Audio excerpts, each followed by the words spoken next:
Got to mark it out. Time is 6:01, and I'd like to call this meeting to order. Please stand for the Pledge of Allegiance. I pledge allegiance to the flag of the United States of America and to the republic for which it stands, one nation, under God, indivisible, with liberty and justice for all. We'll be doing a roll call attendance tonight to coincide with a resolution to be voted on. When I say your name, please say present. Janet Griffin. Present. Brenda McGovern, I am here. Joe McMahon. Present. Lori McGivern. Present. Sherlyn Palacino. Present. Gavin Teeter. Present. Okay, it's my turn to recite the board norms. Assume good intention, strive for consensus, exemplify respect, listen to hear and to understand, listen to hear and understand. Lori, will you cite the board norms at the May 26th meeting? If we've had time to review them and make them applicable to how we conduct business. Thank you.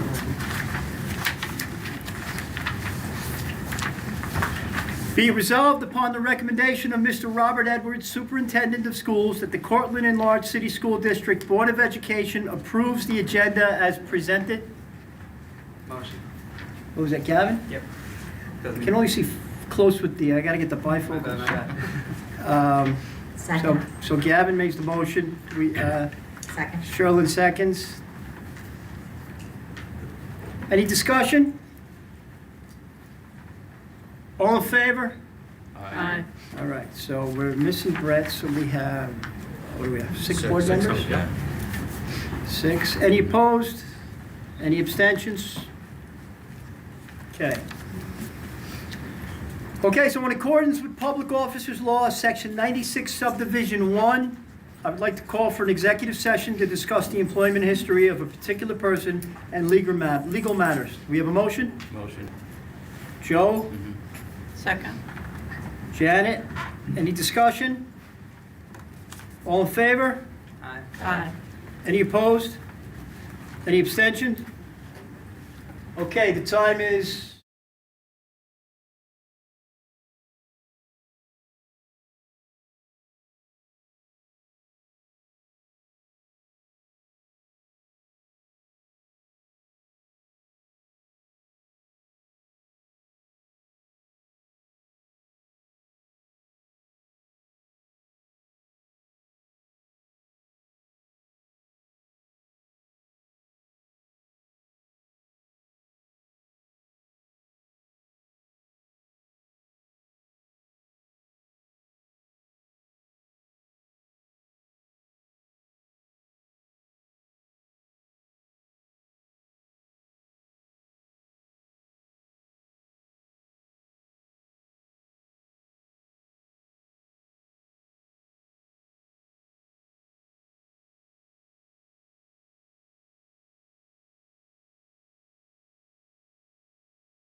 It's not a great thing that you all have to do out there, but thank you so much for being here.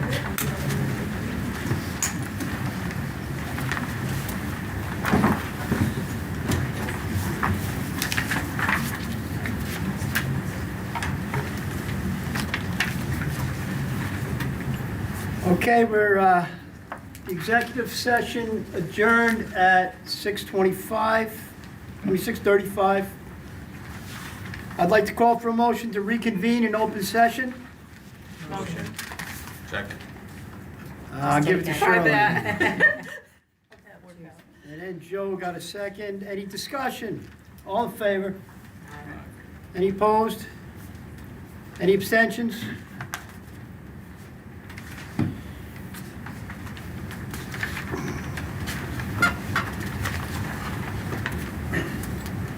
We don't have to add anything to the agenda. Okay, all right. Okay, we're going to move into recognition, Tiger Paw recipients. So please welcome John Zarcone and Emily Morse to recognize our Tiger Paw recipients.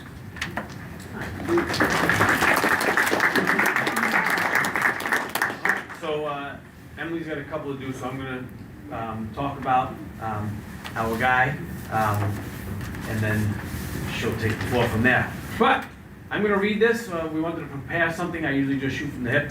But it says, today is our absolute pleasure to recognize someone who represents the very best of our school community, someone who shows us every single day what dedication, heart, and pride are in your work and what that looks like. We're here to celebrate Tim Hanula, the recipient of the Tiger Paw Award. So Tim, come on over. And we got more to say. Now I'm going to read the rest while you're standing here. Because why just have us two on the spot, right? All right. Tim takes his job seriously, not just as a bus driver, but as a trusted adult in the lives of our students. From the moment students step on his bus, they know what they are in. They know that they are in the care of someone who is focused, responsible, and committed to their safety. He remains calm in stressful situations, especially when students may be making unsafe choices, and he never hesitates to call for help when needed to ensure everyone gets to where they need to be safely. The level of professionalism matters, and our students and families are better because of it. But what truly sets Tim apart is the way he builds relationships. Every single day he greets students with a smile, a fist bump, and a warm welcome as they board the bus. And when they step off, they receive that same fist bump and a simple but powerful message, have a good day. Those small moments add up. They make students feel seen, valued, and cared for before they even walk into the school building.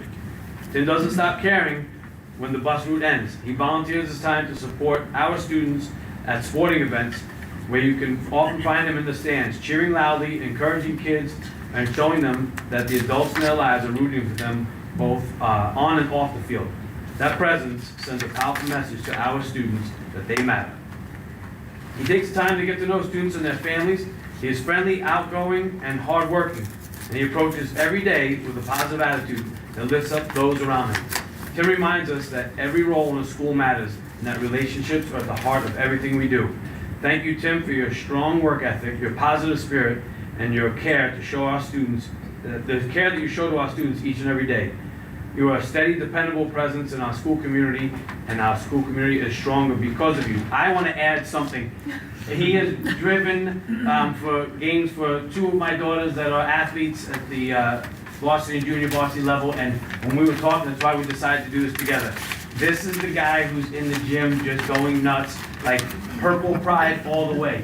Only thing I could say is that as a Jets fan, he's a Phils fan, we don't see eye to eye on that. Other than that, this guy deserves a huge round of applause.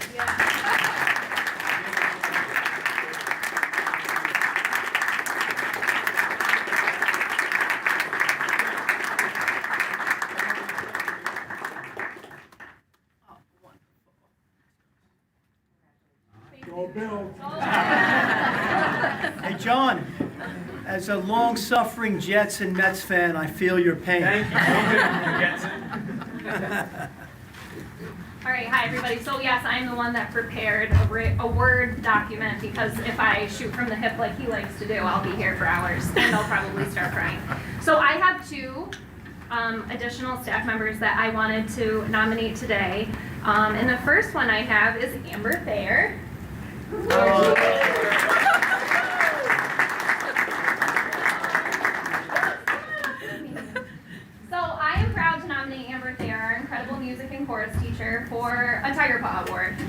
Amber is the definition of dependable, flexible, and hardworking, and she consistently goes above and beyond to enrich the lives of our students and support our entire school community. So Amber truly makes every moment in school count, whether she's leading a music lesson, directing chorus.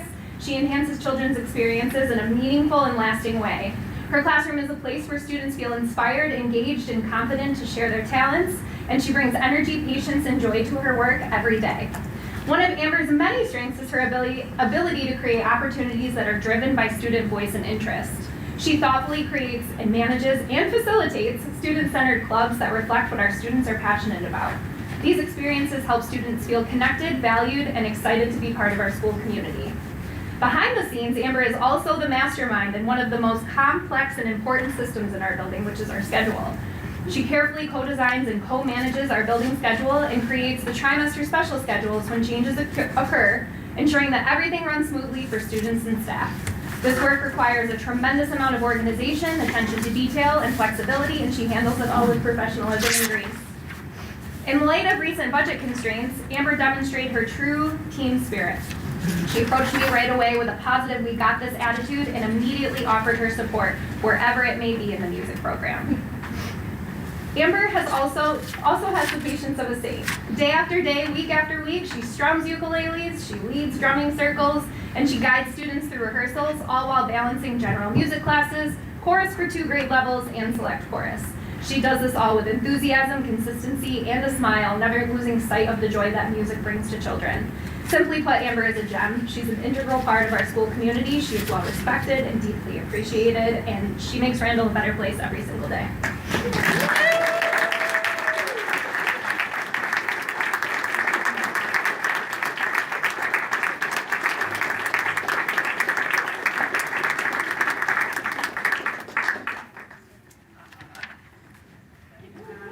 Last but not least,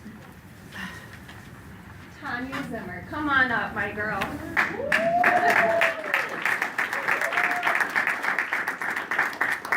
Can you tell she's really excited to be here? So I am honored to nominate Zimmer for this Tiger Paw Award. For those of you that don't know, Zimmer is a one-on-one aide in our district. She is truly remarkable. Her impact knows no bounds. She has made a lasting impact in our school community and with so many different families in our community. She works in situations that can often be challenging, yet she approaches every single day with optimism, patience, and determination. She starts each morning with a fresh mindset and a belief that today can be better than yesterday. She is constantly reflecting, learning, and coming up with new strategies and ideas to support students. No matter the circumstance, Zimmer is always looking on the bright side and modeling resilience for everyone around her. What makes Zimmer so special is her deep and genuine care for students, all students, regardless of their behavior or academic performance. She sees potential in every child and meets them where they are. Her skill and compassion and consistency have been life-changing for the students that she supports. She builds trust, provides stability, and creates an environment where students feel seen, valued, and capable of success. And somehow, her impact does not stop there. In addition to being an exceptional one-on-one aide, she is also a dedicated LEGO League coach, serving as a positive role model for both boys and girls. She invests countless hours supporting students during practices, competitions, and problem-solving sessions, helping them build confidence, teamwork, and perseverance. She also serves as the co-leader of the Randall Student Council, the Randall Safety Patrol, and our Randall Bus Room, roles she doesn't have to take on, but willingly embraces them because that's exactly who she is. Zimmer steps up wherever there is a need, always putting students first and strengthening our school community in meaningful ways. Zimmer is also known for bringing joy and creativity to our building through what I like to call Zimmer's Glimmers. These are thoughtful, fun, and uplifting experiences she creates to brighten the days of students and staff alike, like competitive games, snack carts, fundraising events, Brave Like Neo bracelets, which changed the family dynamic for a family in need, duck adventures, tattoo a teacher events, spirited theme weeks, just to name a few. These moments may seem small, but they create connection, belonging, and happiness for so many people in our school. Zimmer is a special gift for bringing sunshine into the lives of others. She leads with heart, serves with humility, and shows us every day what it means to go above and beyond for kids.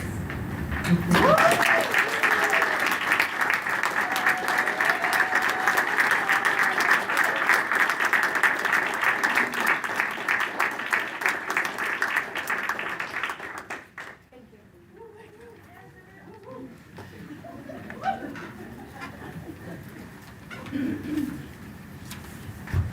that it? Okay, terrific. Moving on. Congratulations to all of our Tiger Paw recipients. Okay, please welcome the Cortland Public Education Foundation President Bob Russell to recognize the 2025 Fall and 2026 Spring CPEF grant recipients.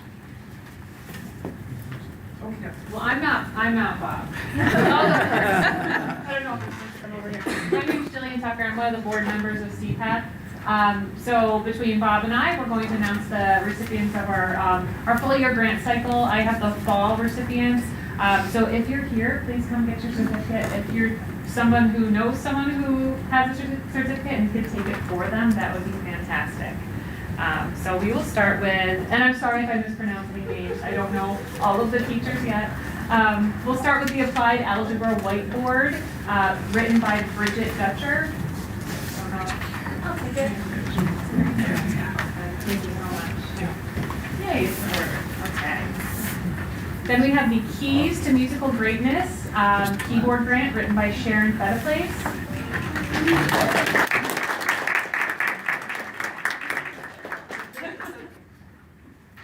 Next up, we have the Computer Science for All grant written by John Herr. I'm not sure if we showed okay.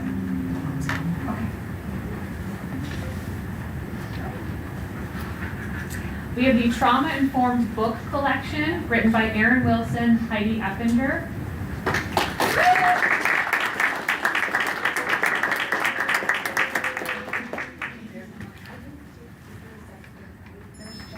Okay, great.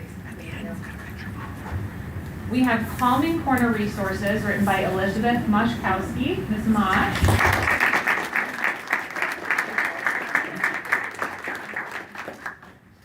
And last on my list, we have Cortland Reuse Inc., Recycling Shed Construction, written by Eric Lott. Read that.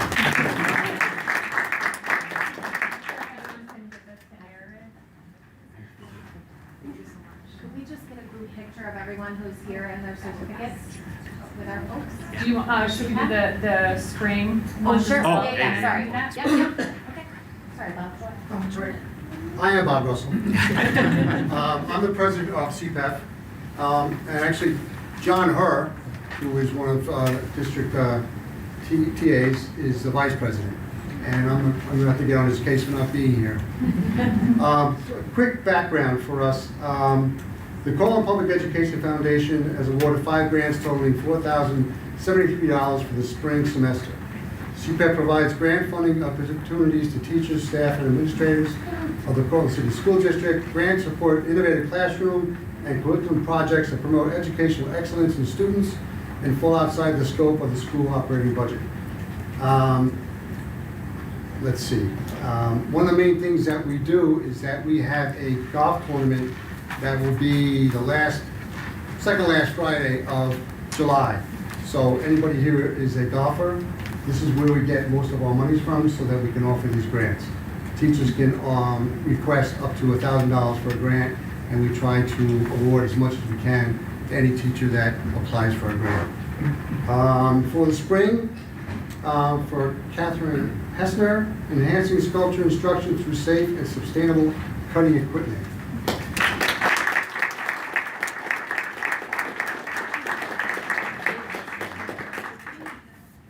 Next is Lego the Upgrade Robotics, Jonathan Herr.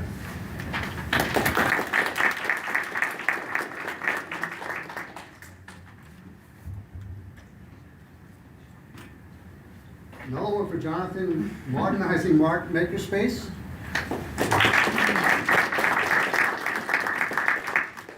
Mark Marin, Canon digital camera with double zoom lens kit.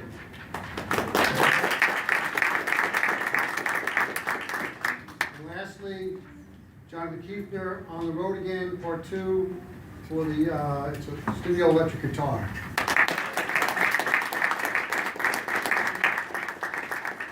Having been a teacher for 36 years with New York State, I can understand budgets, and so I don't. I hope that everything works out as far as budgets for the school, and how tough it is. So, thank you for letting us be here. Thank you. Thank you. Thank you.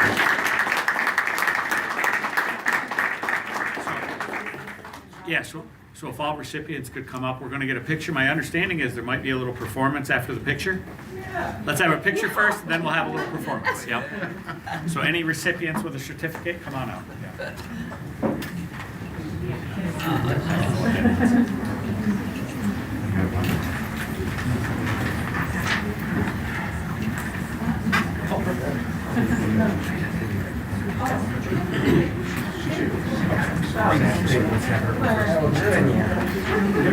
Ready?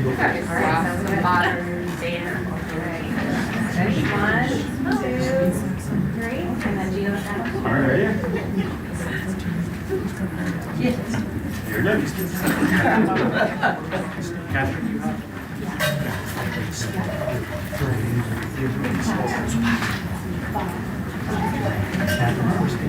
Catherine's going to say a couple words.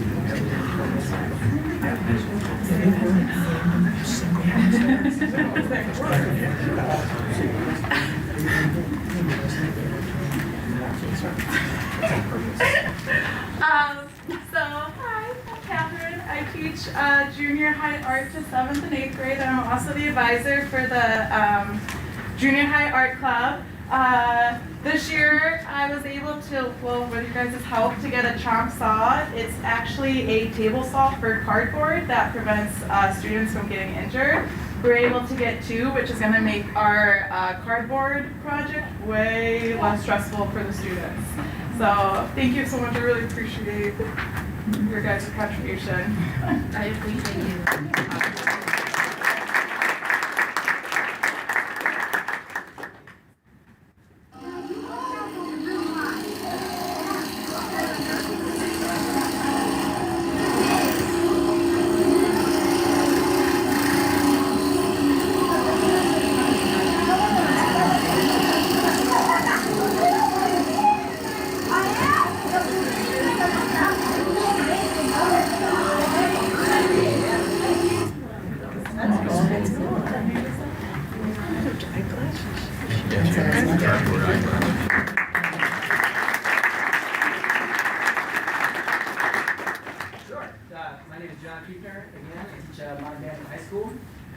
And one of our CPAP has been very good to us over the years, for the last 9 years that I've been here. And one of our primary goals in that program is creating professional quality musicians, and part of creating professional quality musicians involves playing on professional quality gear.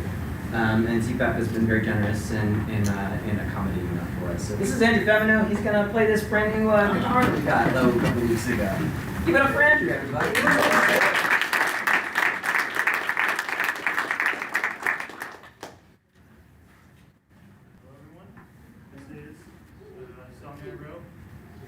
You're back. It's on the Modern Band album, if you'd like to hear it again. So, here it goes.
Are there any more CPAP performances coming up? No? No. All right, thank you. Well, that was terrific. Thank you so much. I have a strong affinity for the modern band program, and Mr. Kiefer, my son Jack, was in there for 6 years, I think, and he was a terrific influence on my son, and I appreciate the program and you very much. So thank you very much.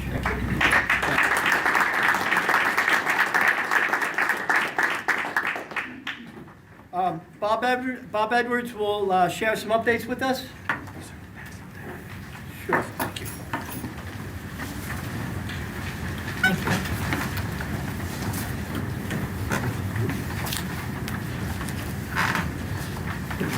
Before we go, Jillian and Bob, thank you so much. I'm so appreciative to CPAP for all they've provided for our staff over many years. And Bob and Jillian are great leaders of that organization, so super appreciative of those two.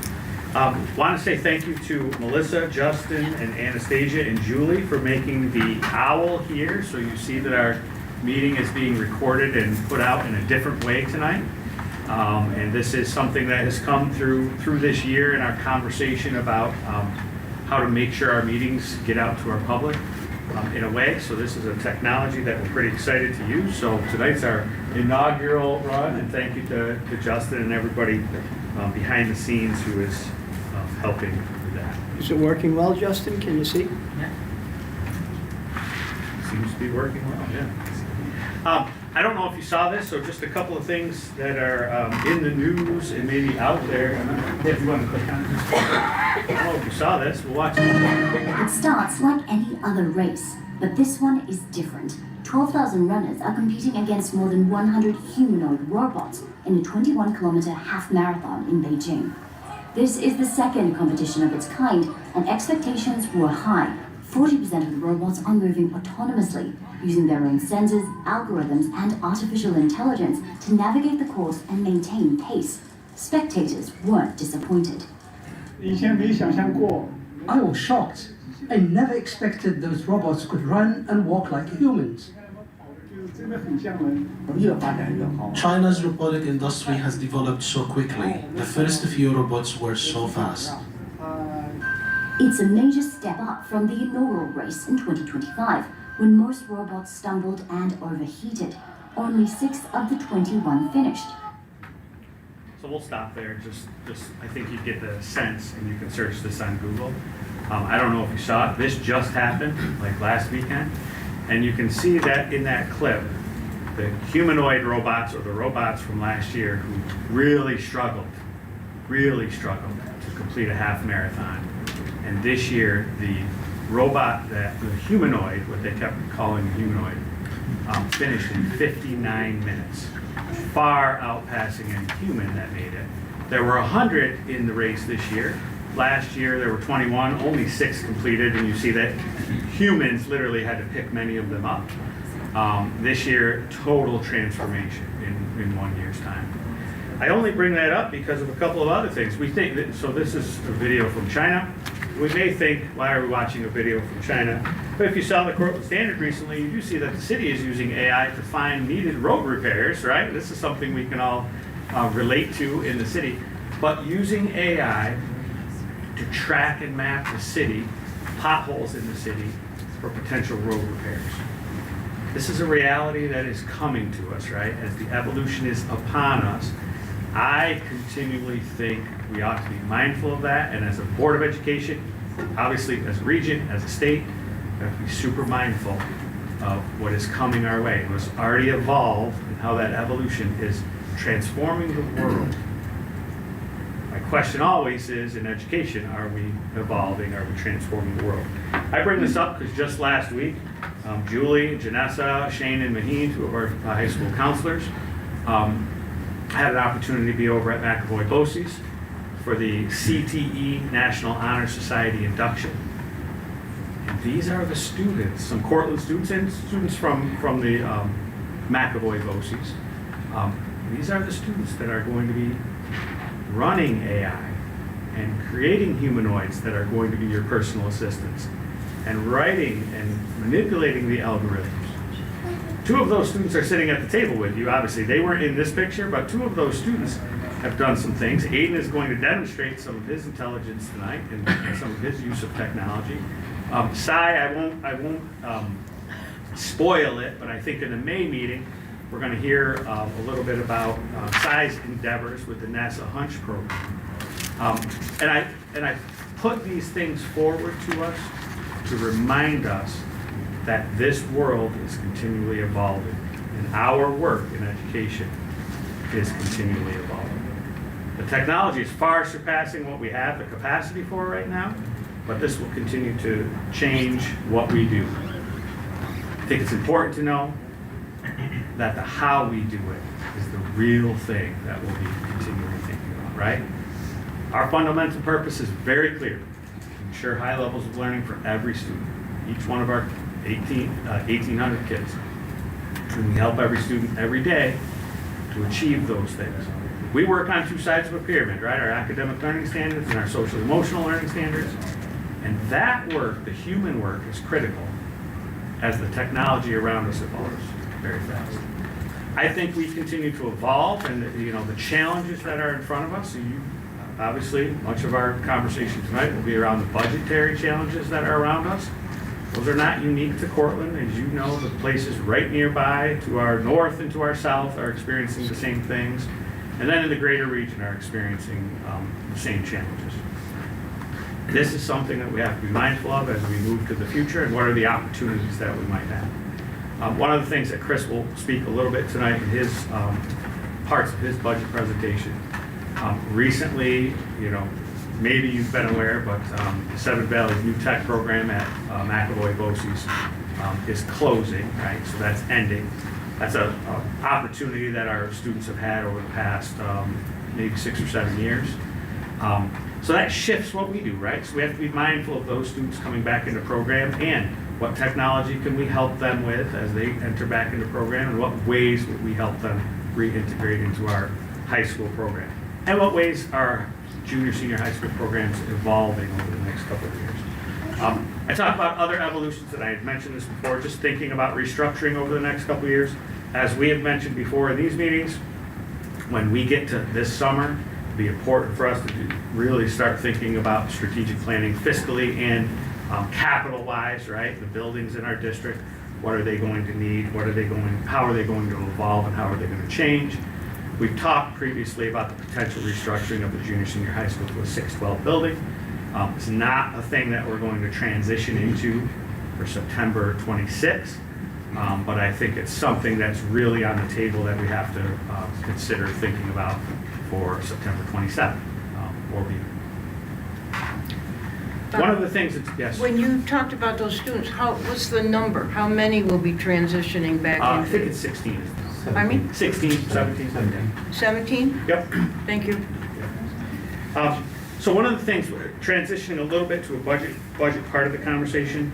In the past couple of weeks, we've had a series of meetings, continual meetings with stakeholders. Last week, Chris and I held the budget town hall up at the auditorium.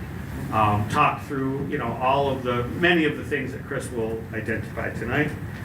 One of the parts that I talked about that, for the board to be super mindful and reminded of, as Chris and I worked through December, January, February, and March, some things became very evident, very clear. And the biggest of those things is the limitation on the revenues that come into a district, and the limitation on those revenues for Cortland for next year, really for every district in New York State. And then the increases that are coming on the expense side of the equation, and the challenge that's created by that. I've told the story of Rick Timms. So Rick Timms, who, and I forwarded to the board Rick's presentation at Homer for the Homer board. But that presentation can serve both as an overall example and a specific Homer example. But the overall example, Rick has really talked about state aid and the foundation aid formula. And at a presentation that Chris and I were at, he talked about that foundation aid formula and said, I will bet you that the state aid that you're getting will not match your health insurance cost increases next year. I wrote it down, Chris and I were at the meeting, and then afterward we explored that. I asked Chris for the numbers, and Rick Timms was right. That state aid, foundation aid formula at 1% is $237,000. He was right and wrong, so if you look at that $237,000, and if you look at staff benefits, which is just our health insurance cost down there, how we have that, 1.2 million, it's not even close, right? It's $1 million short of what the 10% increase in our health benefits are going to cost us next year as a district. He was wrong in the fact that he didn't include local tax levy as also a factor in there, that if you add those two numbers, so our total revenue, and those are the big buckets of revenue, that total number is $1.1 million, which still doesn't even match just the single factor of school health benefits. So that's the challenge, right? And that's a reality that is going to come. There are certainly predictions and thoughts and fear around that the next couple of years will continually be a 10% health insurance increase. That is a challenge that all districts are going to have to face. That's a steep gap, or a big gap, I should say. You combine that with just a normal staffing salary increase in any year, and you can see that that gap is just there. We talked in the budget town hall quite a bit about two different things are happening there as well. The revenue side, really there's only one other bucket. It's a miscellaneous revenue, and it's a small bucket. So that's a finite side of the equation, where the expense side is less finite, right? There are more factors to it. You can think about fuel costs right now, and the instability in fuel costs that are coming forward. You can think about costs in all sorts of, electric costs, labor costs, outside that you contract with. So there are so many different parts on the expense side that continue to be a challenge. That has evolved into the hard work that we've been doing and working through as we have gone through this spring season. It's been with many challenges, but we continue to work as hard as we can to meet those challenges and be ready for the future. This is a thing we shared at the budget town hall, and just stemmed really from some early conversations that we talked about around fiscal stress monitoring. The comptroller's office does, it identifies school districts in fiscal stress. You'll notice the green years are the years where Cortland wasn't in fiscal stress. When Chris put this slide up a few meetings ago, it really struck me visually. And what struck me visually is the years that are in green are the COVID years, right? Those are the years when a lot of federal dollars were flowing into school districts. And that helped Cortland remain off of any fiscal stress monitoring. Our predictions are that we'll return to what more has been the norm prior to 2020, and some fiscal stress. So we're working hard to save costs, cut costs, and reduce the expense side of the equation, which is hard to do. I had mentioned, and I've mentioned, a few times, that the typical around the OCM regional table, when the superintendents go and talk about their budgets, the typical is they say, our current budget is 61 million, next year it'll be 63 million, it's a $2 million increase, and here's our tax levy. And this year around the table, my story was, our current budget is 61 million, next year our budget will be 58 million. So it's a reverse conversation, and I was not the only one around the table telling that story. So it's challenging regionally. I think statewide it's going to be challenging. A real big work at this point, Chris has been guiding us through that. So I know as a board we've landed on a tax levy override of 6.5%. So in our conversation, what we've been now working quite a bit on is, okay, we're going out for that vote, which is a supermajority vote. So we know we need a 60% vote. If that fails, what is the next vote? So the if-then conversation. So that next vote, our tax levy is 4.64%, I think, somewhere around there. But between 6.5 and the 4.64, we've asked multiple times in cabinet and said, all right, what's that dollar amount The feedback from our stakeholders in previous votes, and certainly this year as we worked through our groups, was we've heard that the community and our staff want to know what's at stake. That's a difficult thing to do. It's a hard thing to do emotionally.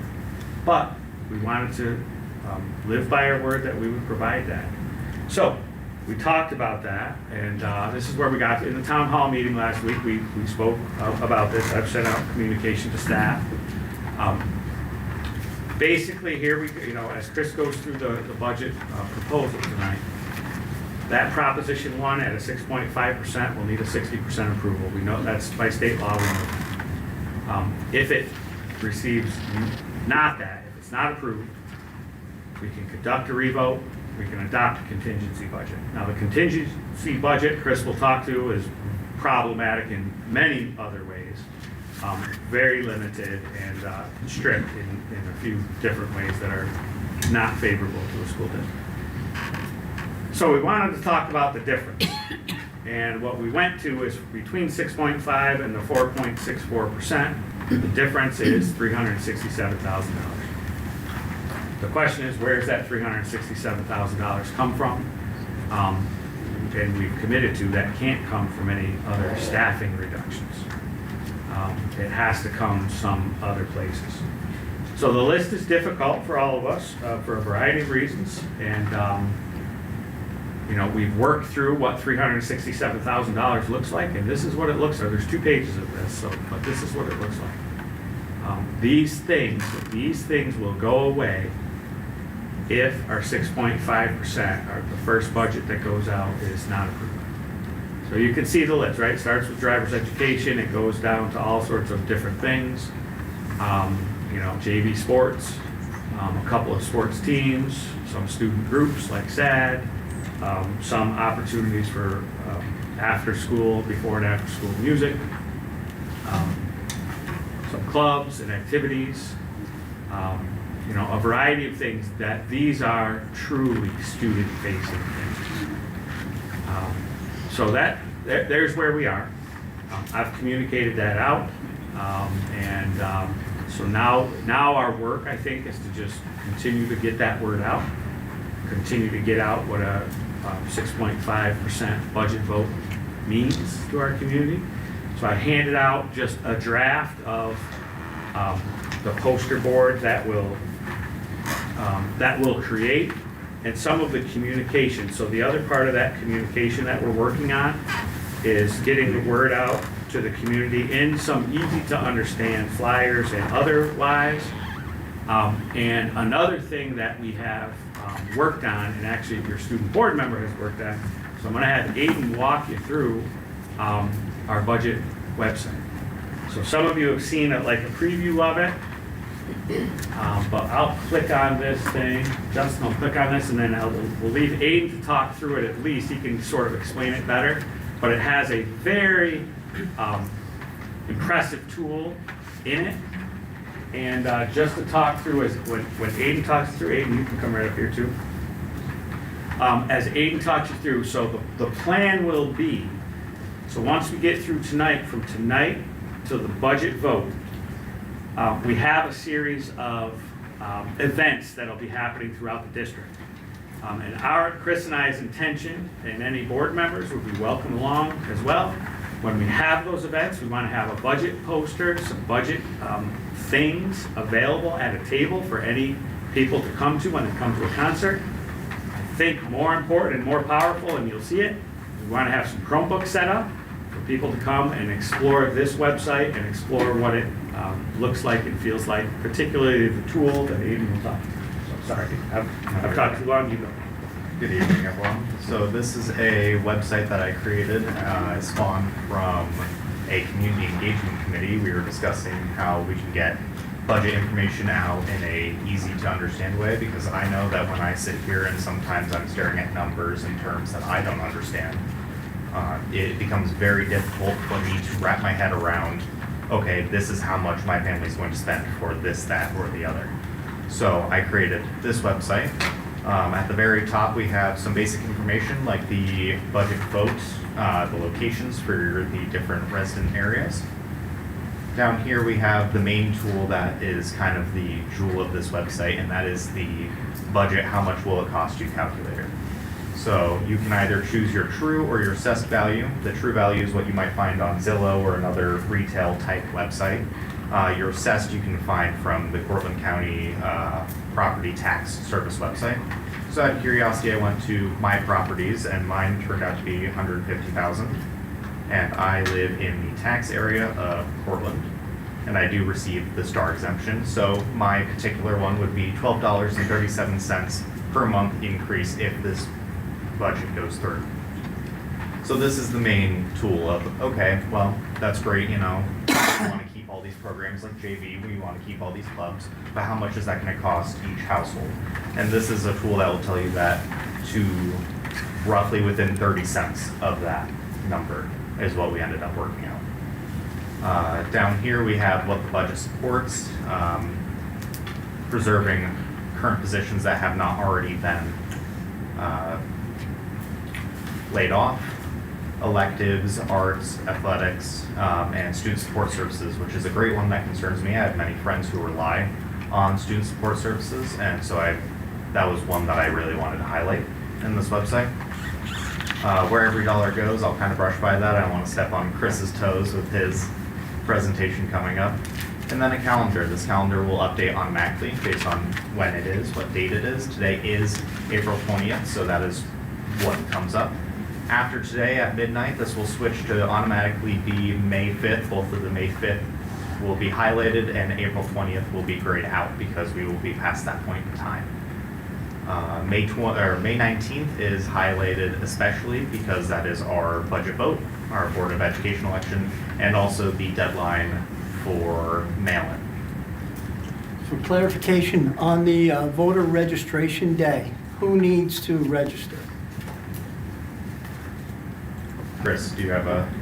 Yeah, so anyone who's registered in Cortland County or is registered with the school district in the past is already registered. Right. And if you're not sure if you're registered, you can always reach out to Alicia Zampik or the district and we can confirm. Would that be somebody who recently moved, who's somebody who into the district, or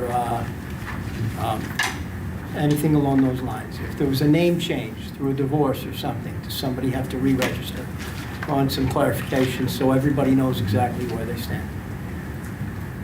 But you do need to update their name.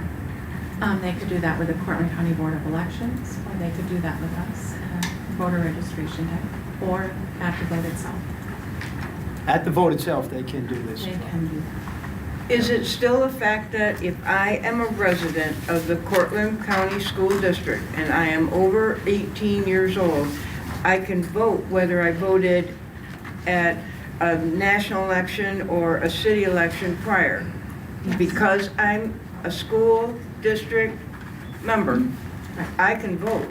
Yes, they can come May 5th and sign up to vote on our personal registration. Just with all the national situations about voting, I want everybody to be sure so that we can get this over the top.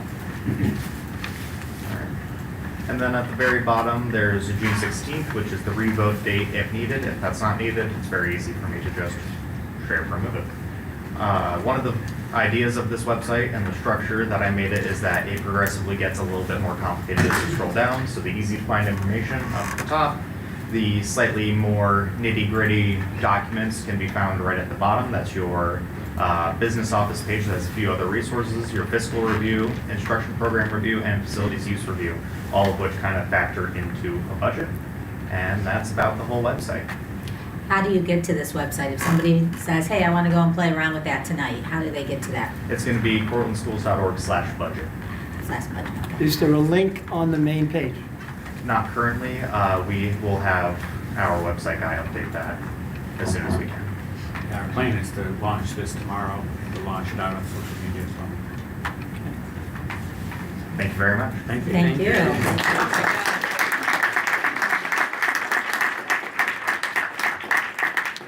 Well done, Aiden, thank you. Well done. I think that's one of the most important pieces for the individual voter to have when they're trying to make up their mind. What am I actually going to do when I get to the voting place? I agree.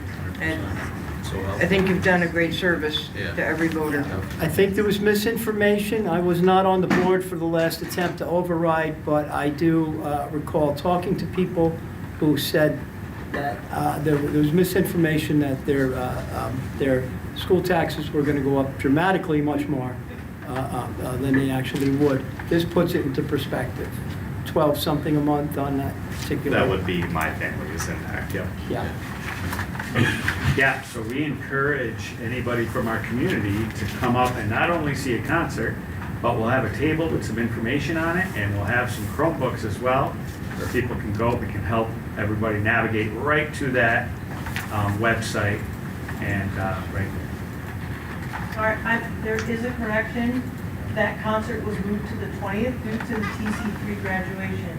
Which so, one? I will make sure there is some. The Smith concert on the 21st?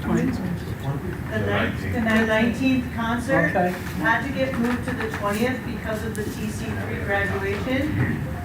So I will be rallying the music staff to see. Thank you, Sharon. Yes. The high school art show will be that night though. Yes. The 19th. Yes, thank you. Yeah, we'll have a whole bunch of communication around the events that are happening in May. And again, tables at that will encourage our community to come and not only see great performances of our kids and great artwork and games as well, but also to check out some things around our budget. So we'll be working on that. We encourage any board members to participate as well if you want to come and talk about the budget and help encourage our community to be knowledgeable about what it means to our students. Grateful for that. You may have seen on social media that one of our members spent some time eating lunch with over at Parker with our kindergartners, and so these were pictures off of social media. I think that CJ grabbed. So if you haven't had the experience, we just wanted to highlight that. And this is an idea that came out of the Community Engagement Committee, and I think an idea that can keep going. Any board members will put out times and dates every now and again when we can share some opportunities with some students. And Gavin got a nice chicken leg and some mashed potatoes and apple cider, and then had a lot of conversation. We debriefed afterward. It took us a while to debrief because students were very interested in a board member and getting to know about a board member and telling a lot of stories. So I'm super appreciative of that. And that's it for me. I'm thankful for the opportunities. The other thing and reminder, I know we were working toward a promotional video of what it means to be a board member. If you haven't had a chance yet to connect with Justin or Melissa, if you have that opportunity to, that would be great. We are about to begin to blitz the community with some information about our school district, and running for the board and serving as a board member is an important responsibility as well. So I'll be grateful if anybody jumps aboard and does that. So thank you for that, and I know Thank Chris, you, Bob. Now, Chris Williamson will now share a budget presentation.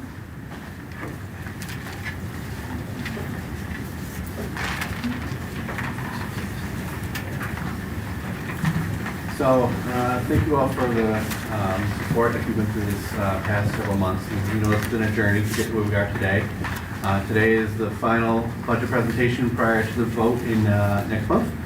So tonight, I'm going to go through the details of the final budget that you're going to be asked to adopt tonight at the meeting, and open up for any questions that you may have. So we'll start by talking about some important items that are on for approval at tonight's board meeting. We'll talk about the propositions that are going to be on the ballot, and then get into the details of where we are with the final draft of budget for next year. First off, the first thing that's on for approval tonight, and the reason why we're having a meeting tonight with every other district in OCM, is that tonight is the adoption of the BOCES administrative budget. So in the agenda, it's a total of just over $11 million in total that every district is approving. However, just so you kind of know, the Cortland share, admin portion is about $84,000, rent is $45,000, and capital is $128,000. So we're not paying that full $11.7 million. It's shared among all the districts. That's our share for Cortland.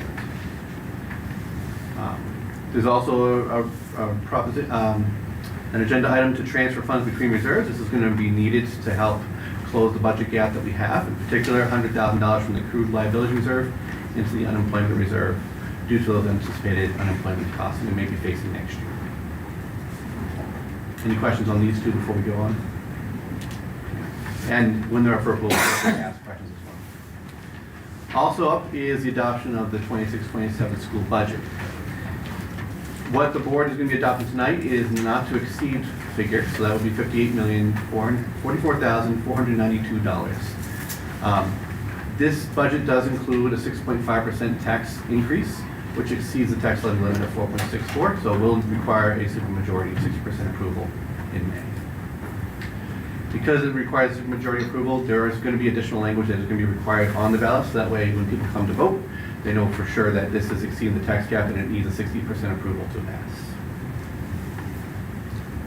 And the last one related to the budget is the property tax report card. So once the budget is adopted by the Board of Education, the board then adopts the property tax report card.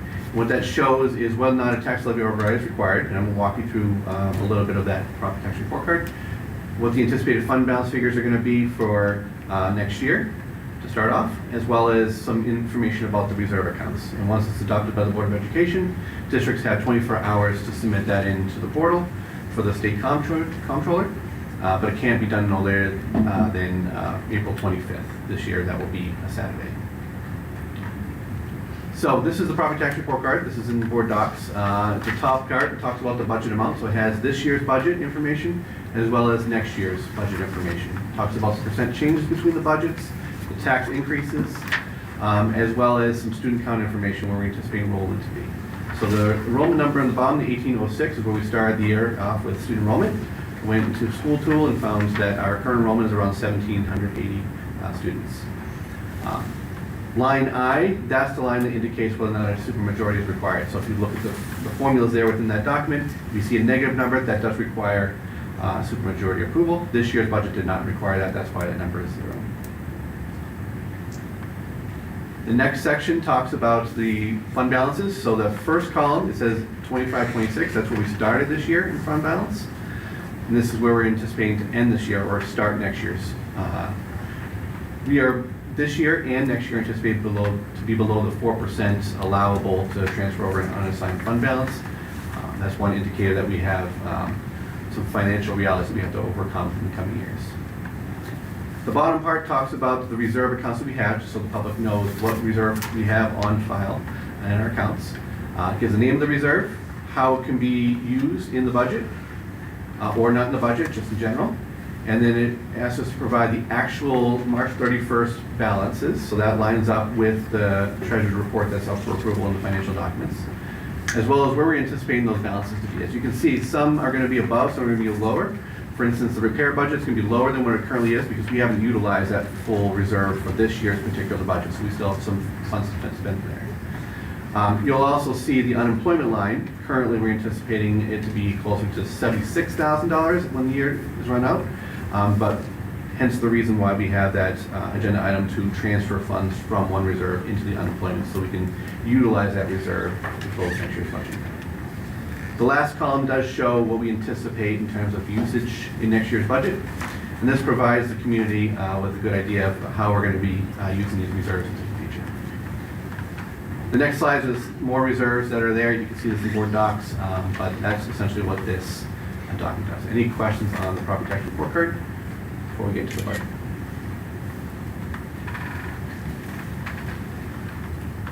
Okay, so before we get to the budget, actually, just a reminder about the propositions. We will have 5 propositions as well as 2 board education seats up for election. First proposition will be the budget. That does require 60% approval. Second proposition is going to be our typical student transportation proposition, not to exceed a total cost of $985,000. Where we're going to be requesting the purchase of 4 diesel school buses and 1 student transportation vehicle. If that's approved, there's going to be no increase on the taxes. We try and keep that steady from year to year with our 5-year replacement plan. Propositions 3 and 4 are going to be to establish a couple of capital reserves. The reason why this is on this year is because we can establish capital reserves for up to 10 years. And the last one we established one is in 2016. So that reserve is expiring. So the first one's going to be to fund a $10 million capital reserve fund, initially funded from that expiring reserve to go into that reserve. No tax impact, because we're not going to be taking anything from taxes, it's just moving funds from one account into another account. Same thing for Proposition 4, this one's going to be a transportation capital reserve that will help us out should the zero emission requirements continue into the future. That will help us build upgrades to the facility for transportation, as well as purchase electric buses in the future. Also funded from funds from the 2016 reserve, so there's no tax increase if this is approved by the voters. And the last one we have every year is the Cortland Free Library tax. This year they're asking for a 2.33% increase from the current year. Only a simple majority, which is 50% plus 1 is required to approve that. So more information as we go through these next few weeks about these propositions, especially the budget is what we're going to focus on tonight. Tonight's presentation. Before we get into the budget, I do have an update from last time that we presented, not just the town hall, but prior board meetings, is that, as Bob mentioned, there was an update to Seven Valley placements, that they're no longer going to be offering that program.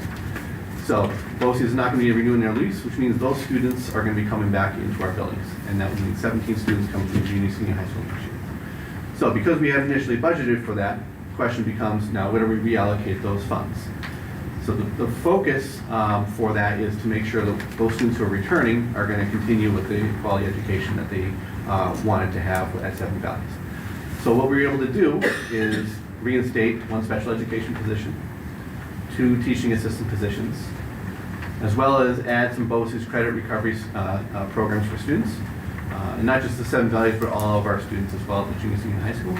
And also, because we don't really know unanticipated placements for BOCES that may pop up in the summer, we did put 1 or 2 more slots in as placeholders in case we need to have an additional special ed placement at BOCES.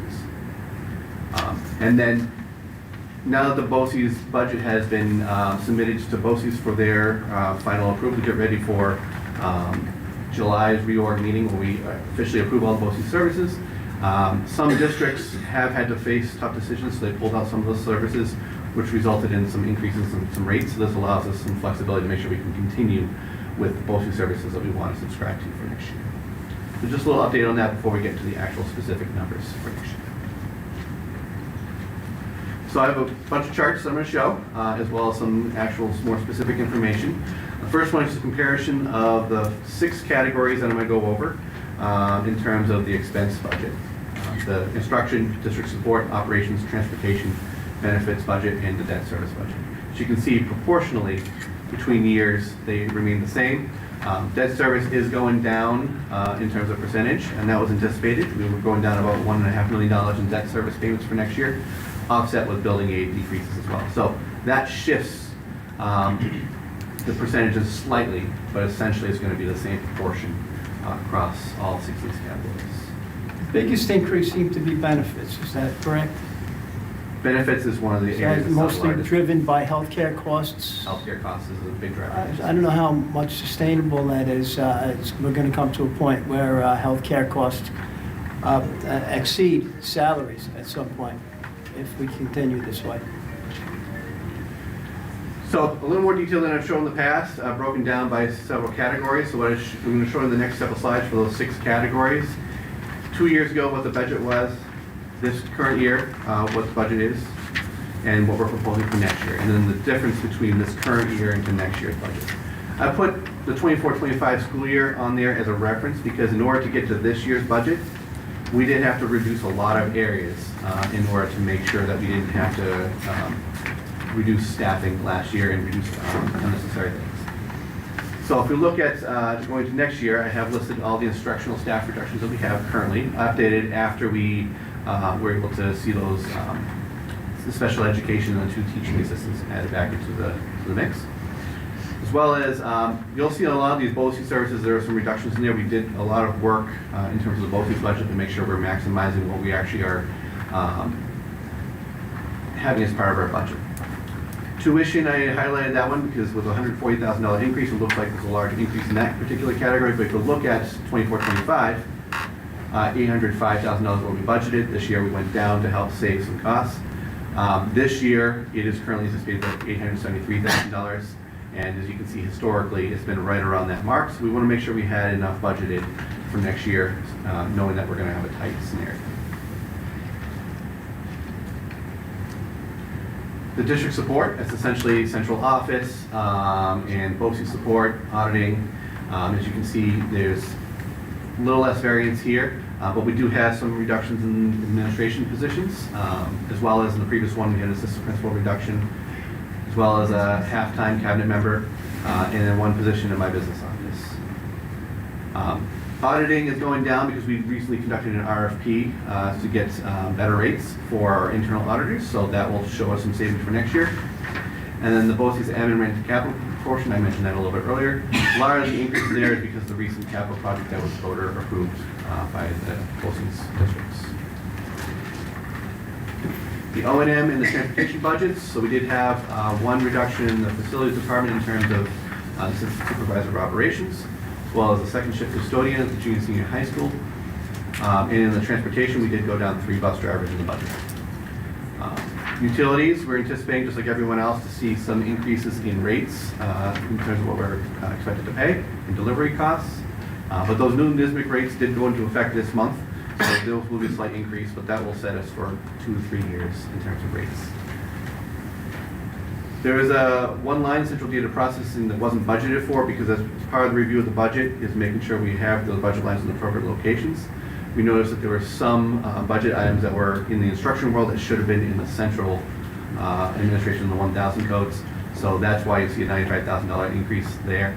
It's really just recoding within the budget codes. It's not really an increase that wasn't there before. It's actually a saving in both these costs. Benefits in the debt service. So in the benefits, you can see the increases that we have in many of these categories. This is the area that we see the largest increases in the budget. Health insurance is going up 10%. And for all of our staff that we have, we pay 7.65% in Social Security costs for every dollar that's paid out in payroll.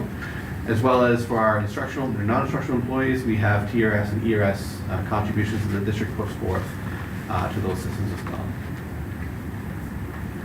ERS is increasing because that's based upon a prior year's salaries. TRS is decreasing because that's based upon next year's salaries. So next year we anticipate the ERS to go down with some of these reductions this year. For those who don't know, that's retirement. Retirement, yes, the retirement systems. Our workers' comp premium is going down. Our workers' comp consortium is very fiscally healthy, so we're able to see savings there. We did increase the unemployment from $12,000 a year to about $300,000 as a buffer just in case we have high unemployment costs next year.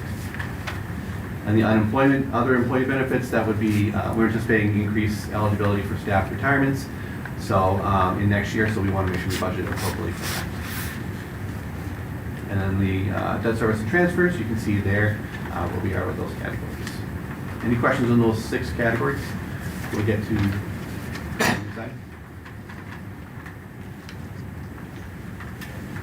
At this point, I'd like to show another perspective on the expenses. Because the debt service is offset by building aid, I like to, at this point, kind of show, if I take that out of the equation, what really is the year-to-year difference between the budgets. Still going down about 2.2% overall if we take those factors out. But because we're getting less building aid, the debt service is going down as well, so we have a decrease of 5.22% in the budget for next year. In terms of the revenue side of the budget, this is where a lot of the focus went in the last stages of the budget. The local tax pilots, which is payment in lieu of taxes for some of our businesses, state aid, and miscellaneous. Those are the buckets that come in terms of revenue. The bottom 2 line, the reserves and our fund balances, our savings accounts that we apply to close that remaining gap. Because in a budget, we need to make sure our expenses and our revenues match each other. You can see we have a large decrease in reserves and fund balance allocated to next year's budget. Still a substantial amount, $1.5 million. In terms of what we're using for district savings into next year's budget. And this is with a 6.5% tax levy increase. Just to compare those two, so there's a summary of the expense categories as well as a summary of the revenue budget. So you can see those 2 numbers match at the $44,492.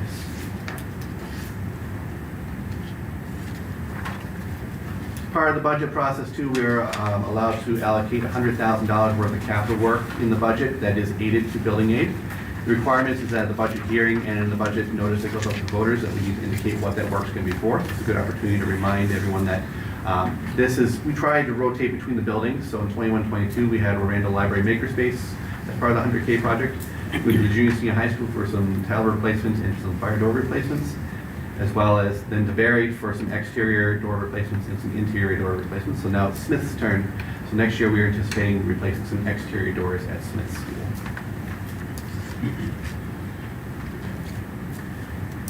So now talking about the revenue side in terms of more specifics on the reserves and the fund balance. So on the reserve side, as I mentioned, there's going to be some activity, if approved tonight, between the accrued liability reserve and unemployment reserve, transfer of $100,000.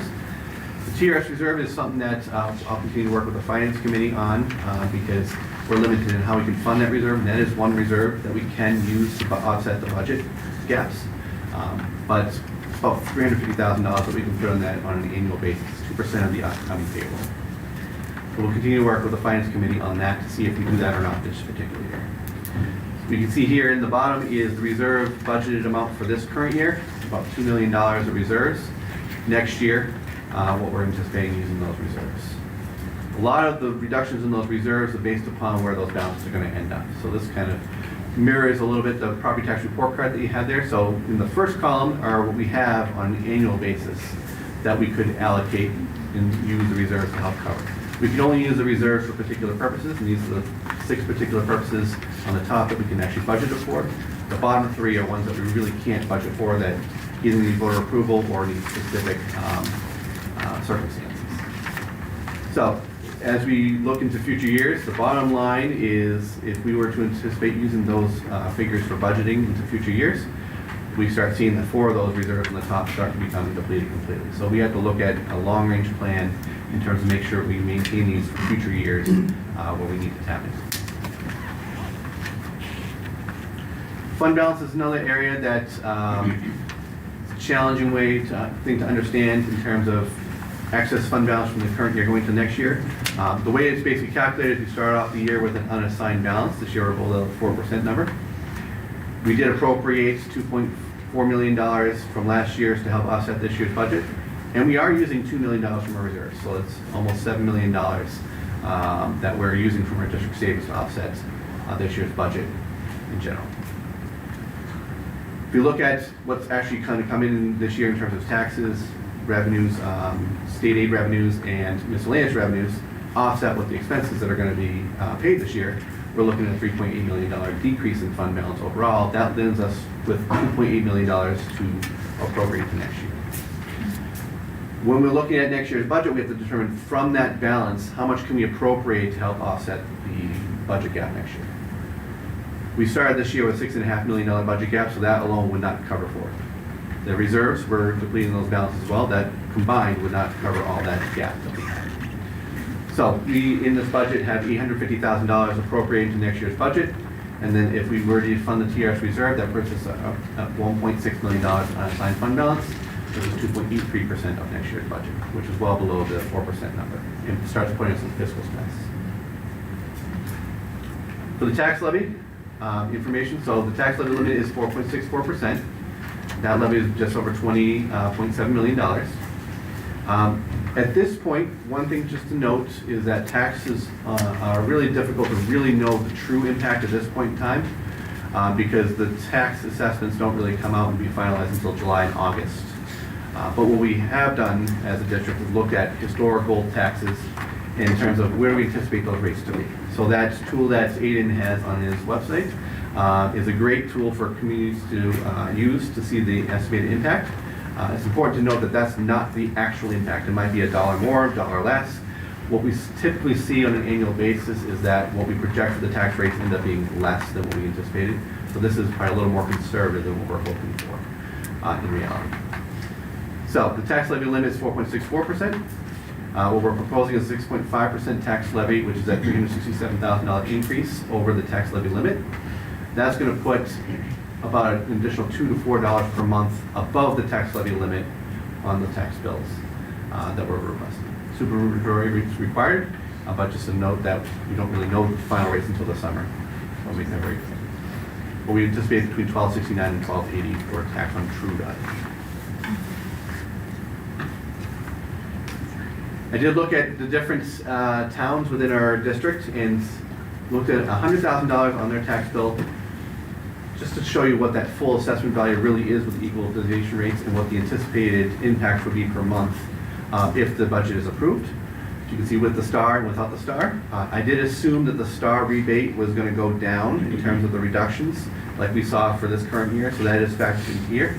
Our hopes are that it doesn't go down, that we can see some savings for our members, our community. But as you can see, they range depending on where you are. It's going to be a different impact depending on where you are for $100,000 in your home. Highlighted virtual just because that's the most recently reassessed town in our area. And that's going to be closer to what the actual impact is going to be on our $100,000. This is the part I like doing here. Because it says it all. Yes. So what I did is I took the increased total of the taxes from this year into next year, divided by the number of parcels that we get, that averages to $15 per month. So that's the average increase that we would anticipate for taxes for the entire year. So some people are going to maybe see 50, some people are going to see 2. It's going to depend on the value of your home and your property is going to be the difference in increase. State aid, just a little bit of time to talk about that. So what I did is I put some information in here because at various points throughout the year we have different state aid numbers. In January we get the governor's proposal. We have to use that proposal to determine how much we're going to budget for state aid. Then once the legislature approves the budget, then we know what we anticipate to really get for next year, because sometimes that changes from the governor's run, and it changes with some data that's put in from the district and from the state. Then we know what we actually got in the final year. So what I have is some historical information of where the governor's original proposal was, what we actually budgeted those years, where the legislature came in, and what we actually received in state aid those particular. So it just highlights the complexity in terms of budgeting for state aid. So as you can see, 23-24. We had $31.3 million in the budget on the governor's runs. We budgeted 32 because that's what we're anticipating getting. The legislature said about 32, and we got a little bit more than that. 24-25, the governor said anticipate $32.2 million. We budgeted 33 million. Got a little less than that. There was a little things with some time with capital projects at that point in time, so we didn't get the full building aid as anticipated, but the legislative and the actual were pretty close. For this year, the governor proposed $33.1 million. We budgeted $35 million because we had some large capital work that was being concluded, and our fiscal advisor was saying, here's really what your building aid is going to be anticipated to be, because those won't show in the governor's run until the project is complete. Once the project is complete, we can see those added to our runs. So that's why we budgeted 35. Right now, legislative aid is about $35 million. Of course, we're still in this year, so we're going to see where this year pans out, but it's going to be close to that figure by the year end. So for next year, our governor is saying about $33.8 million. We're budgeting 33.4. Still to be determined where the legislature is going to land in terms of the foundation aid increases. So we'll see how that turns out in the coming weeks. So when putting that together, I did assume a 1.5% increase in foundation aid. We are considered a whole harmless district, so we are going to be, whatever the legislature approves, that's likely what we're going to get in foundation increases. Where some districts are on formula, they have a hard time really determining where they're going to be. Expense-based aids, the governor's runs are based upon what we have budgeted right now, but those are based upon what we actually spend. Of course, we're going to spend a little bit less than we budgeted for, so I had to decrease some of those categories a little bit to anticipate what we're actually going to receive. Question is, what happens if the legislature goes with the 2%, which is what they're currently looking for? Okay. Once approved by the board, that locks in the expense budget that the community is going to be voting on. It's important to note that even if we receive more state revenue, that does not mean that we can add more expenses to the budget, because we have a not to exceed expense number. So what does that mean? It means we are going to look at our fund balance and reserves to lower our reliance on that in terms of the final budget for the voters in May. We will look at the long term. So here are the numbers. The green column is the governor's in January. Highlighted in yellow is UPK. That's highlighted in yellow and excluded from the bottom numbers because that's actually paid for through a separate fund, not what the voters approve, but they show up on the governor's runs. And what the increases are to the executive proposal that the governor put through. So the first column is this year's aid. Next year's executive is the blue column. The $118,000 was an additional 0.5% that I put into the budget for foundation aid. But I did make those adjustments on those BOCES and below because those are expense-based aids. And we're not actually anticipating getting $3 million in BOCES aid. It's going to be a little less than that. That gives us that $33.4 million number that we have for the budget for next year, for state aid. So that's where we are with the budget. The next steps at tonight's board meeting, you're going to be approving hopefully the budget for next year as well as the property tax report card. The next steps after that would be to start messaging to the community, a little more present on the social media, as well as get ready to get the budget newsletter out to the community. So we're going to finalize that. That's sent after the budget hearing in May. The website on the business office page is going to be updated. It'll include a link to Aiden's page. And Aidan has a link to the business office page so you can see the resources there. And then start finalizing those required attachments that need to be publicly available a week prior to the budget hearing. Some final reminders: the budget hearing is May 5th at 5 p.m. at the Junior Senior High School Auditorium. The annual meeting and the budget vote day is going to be May 19th, 12 p.m. to 9 p.m. We have 2 polling locations this year, City in Cortlandville. It's going to be at the Junior Senior High School, not here at the Cortland Center, but at the Junior Senior High School. And then Virgil up here, Hartford and Dryden are going to be voting at the Virgil Town Hall. And in case you're curious about voter registration, we will have a voter registration day here at the Cortland Center. Same night as the budget hearing, so if you go to the budget hearing, I encourage you to come down here either before the budget hearing or afterwards to register to vote or to check to see if you are registered. But you are registered to vote if you are registered for the Cortland County Board of Elections or if you're registered with us in the past as a school district voter. But if you're not sure, you can contact Alicia Zupancic, our district clerk, and we can let you know. Any questions about the budget?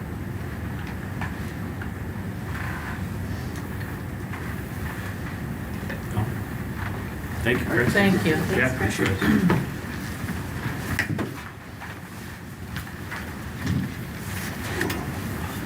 Okay, thank you. Alicia, are there any requests to address the board? There are several. We'll start with Samantha Beams regarding layoffs. Okay, Samantha, please come up. Thank you to all community members wishing to speak tonight. Please state your name before you speak. Keep your remarks to 3 minutes, respectful and aligned with our district code of conduct. Thank you. Good evening. My name is Samantha Beams, and I teach 4th grade at Smith School, and I also serve as the union rep for my building. Samantha James? Beams. Beams. B-E-A-M-S. Thank you. I'm here tonight to share my concerns regarding the process around recent layoffs that were shared with staff. So we began hearing about the dismal budget outlook in January, and we received updates throughout February and March. On March 26th, several people in my building sat in meetings and were told that the Cortland Enlarged City School District regretfully informs them that their position within their tenure area was being eliminated effective June 30th, and that the action was a result of necessary budget reductions requiring the abolishment of positions in their tenure area. The board is scheduled to take action on the abolishment of those positions and their resulting layoff at its meeting in June. Were you told this, or were you given this in writing? What? Were you given this in writing, or were you told this? I was sitting in the meetings. Okay, thank you. The meetings created a great deal of stress and uncertainty as people worked to figure out their next steps. This past Thursday, we received an email that told us that all conversations regarding staffing and assignments for next year were on hold until after the budget vote in May.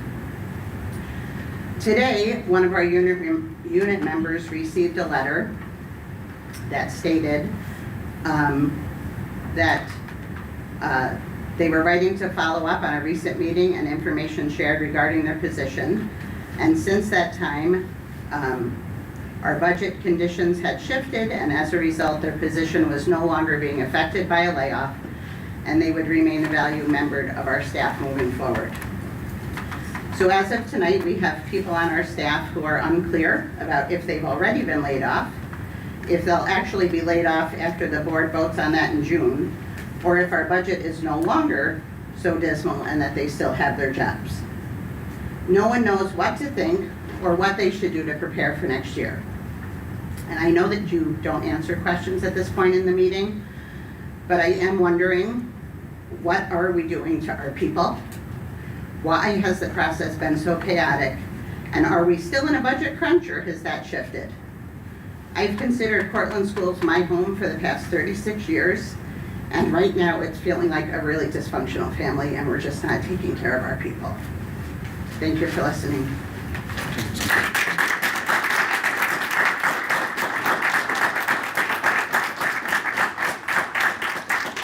Thank you for speaking up. Okay, next is Jamie Francie Henry regarding layoffs.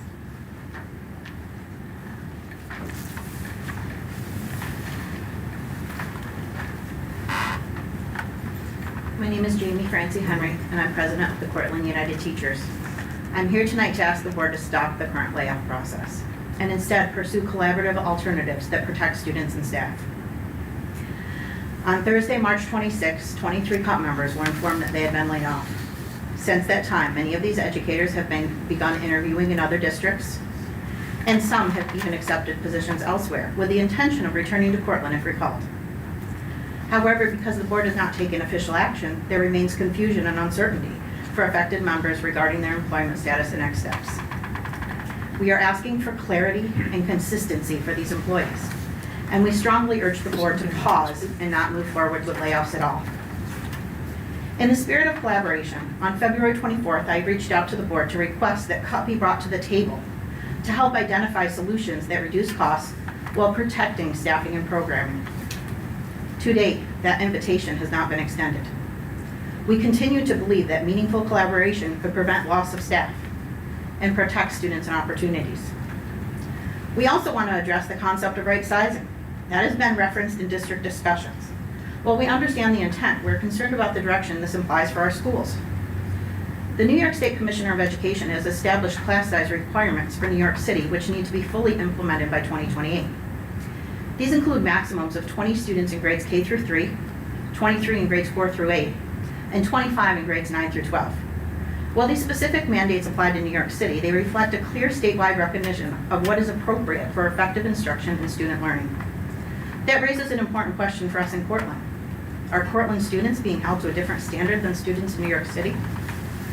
Here in our district, we're now seeing the establishment of minimum class sizes, 22 for grades K through 1, and 24 grades 2 through 12, which move in the opposite direction of those standards and raise serious concerns about instructional quality and student access.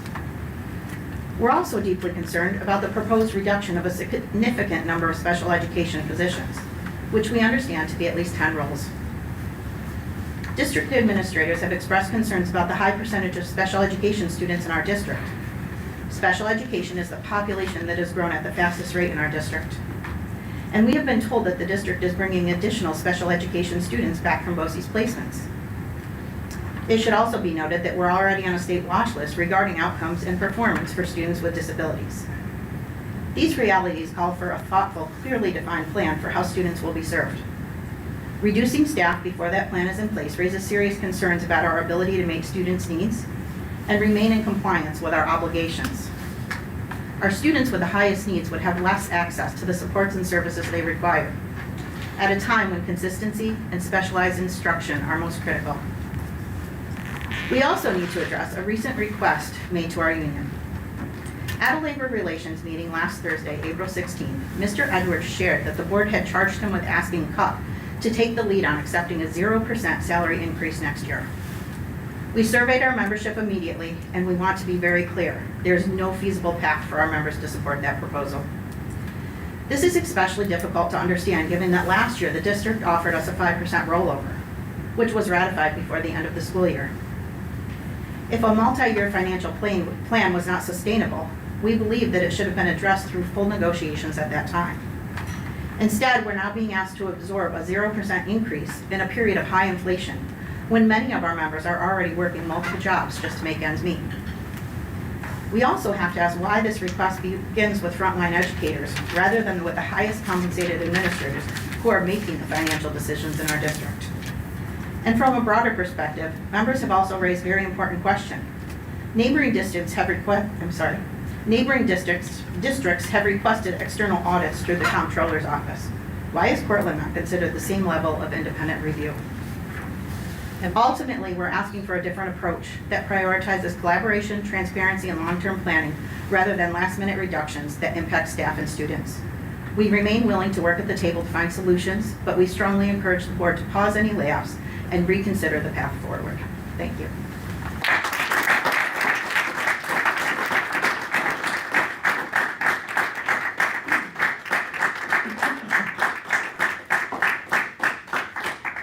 I just do have a question. Where are the Cortland United Teachers asked to take a 0% increase for next year?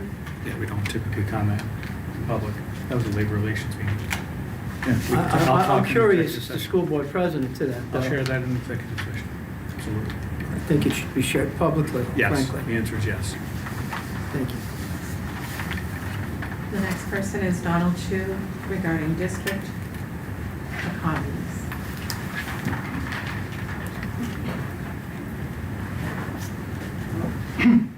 Expenses in the proposed budget are still not in line with revenues, and so they're higher by about $1.5 million. So even this austerity budget isn't going to get us into better shape next year, I think. We're not going to be able to refund our reserves. The board is better informed now than it was 8 years ago or 5 years ago before Mr. Edwards came, thanks to the Finance Committee. But it should also hear from the rest of the cabinet as well, because looking for places to cut is difficult if you don't know what the money is being used for and what the programs are.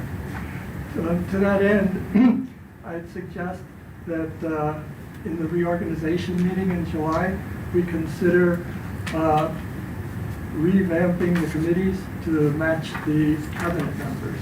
So finance, instruction, personnel, and special education. And I think that would inform the board much more than what we have at the current time. I would also suggest that we involve the staff in those committee meetings too, so we could get ideas for how to economize other than by laying people off. Thank you.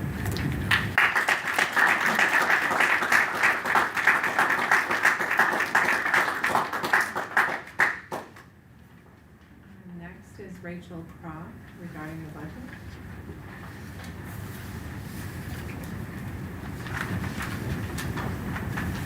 Hello, good evening. Thank you all for coming tonight. My name is Rachel Croft. I was born and raised in Cortland, New York. I graduated from Cortland High School in 2007. I had some of you as teachers even. My kids started attending Cortland School District in 2019. That school year, my oldest enrolled in kindergarten. We moved back to Cortland right before Parker and Virgil were voted to close, with the promise of we would save millions. We have not. Every year we have gone significantly more into debt, regardless of what any kind of graphs show. The facts don't lie. Why? I started some digging. I was shocked to see that the superintendent's salary is getting a salary of $202,043. That is a nearly $12,000 raise from the year before. In 2024, the salary was $190,094. I looked up the neighboring schools to see the comparison. Homer Superintendent has a salary of $157,918. With a district size of 1,900 kids, it's pretty comparable to Cortland size. A median household income in Homer is $72,000. Cortland is 40% is below $50,000. We have one of the highest poverty rates in the state. So his salary just does not make sense to me. Cortland's salary is substantially higher than the rest of the neighboring towns. There are 2 towns I could find with salaries over $200,000. That is Skinny Atlas with a 2025 salary of $201,987. Skinny Atlas, the median household income is $103,000 to $125,000. So to me, that school district salary makes sense. It's a higher median income, so therefore his salary would be higher. Are you And then talking you get into specifically Syracuse. of the superintendents in these areas, or are you talking about? I'm sorry, what was Are you that? talking about in general? So the first one on is- average, or are you talking about? No, specific? that's his salary. I printed it off from Okay. governmentsalaries.com. Thank you. And you can look up I didn't print off Homer's or Skinny Atlas, but you can look up on that website as well. And it's a government website, so it's not a lie. I'm sorry. So then you get into Syracuse. For instance, West Tennessee has a 2025 superintendent salary of $230,000 and $150 with a district size of 4,500 kids and a household median of $84,000. That also makes sense. Why is it that Cortland is paying so much in administrative pay, yet there have been no administrative cuts? Instead, everyone still gets their raises while we are in a budget crisis. Teachers are being offered retirement packages without the intention of hiring anyone else. They are at threat of losing their jobs without any kind of retirement. IEP supports and special ed programs are losing more funding. There will be less structure, less one-on-one, bigger classroom sizes. Teachers will struggle at helping kids simply because they aren't superhumans. They can only do so much. So in the end, kids will suffer. Children, you are getting paid $202,043 a year to keep safe, to make sure they have everything they need. Instead, you are cutting funding to them and giving yourself a raise. Jordan Lilly, who was listed as a general employee, I was told he is the transportation director, is getting an annual salary of $106,899. I was shocked to see some decisions he has made in his personal life, actually using a cell phone,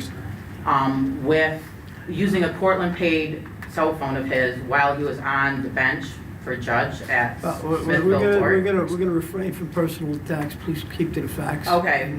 Well, it's a court. It's a affidavit. It was in a court document that was stated. So that's a public knowledge as well. That's a public document. Trustworthy to stand as judge anymore.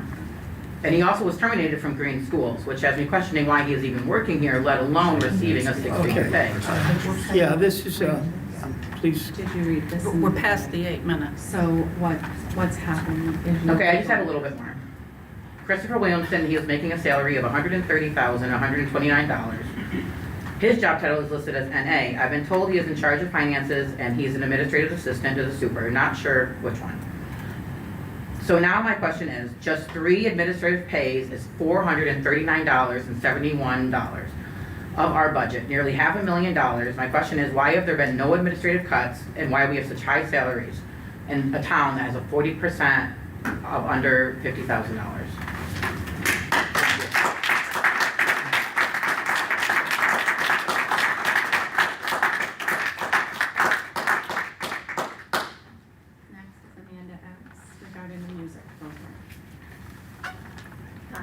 Less spicy than that, but still important. I do want to take a step back because you did bring up AI, and anyone that knows me knows I have feelings about AI.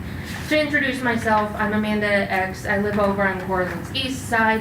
My daughter has been in Cortland's school program. She knows probably half this room as far as teachers go. I'm not musically inclined. I suck at that. I'm also not very theatrical. She does not take after me. Thankfully, she has the people that I heard may or may not be getting laid off for reasons related to a budget that I have been, that was a very nicely done budget. I have a business economics degree from SUNY Cortland. I work there now as an automation programmer analyst. That was a nicely done budget. That was a gorgeous website. I want to talk to you later. But I do also want to say, this is not the first, 4th, 12th time I've heard someone question the use of the funds, because the music boosters are always busting their butts trying to make sure that our students can learn. My daughter has been in learning cello for 4 years now. She's playing waltzes. She knows how to do the Tetris and Godzilla themes. Like, she can rock it now. And not because of anything I can do, because we had the budget for that.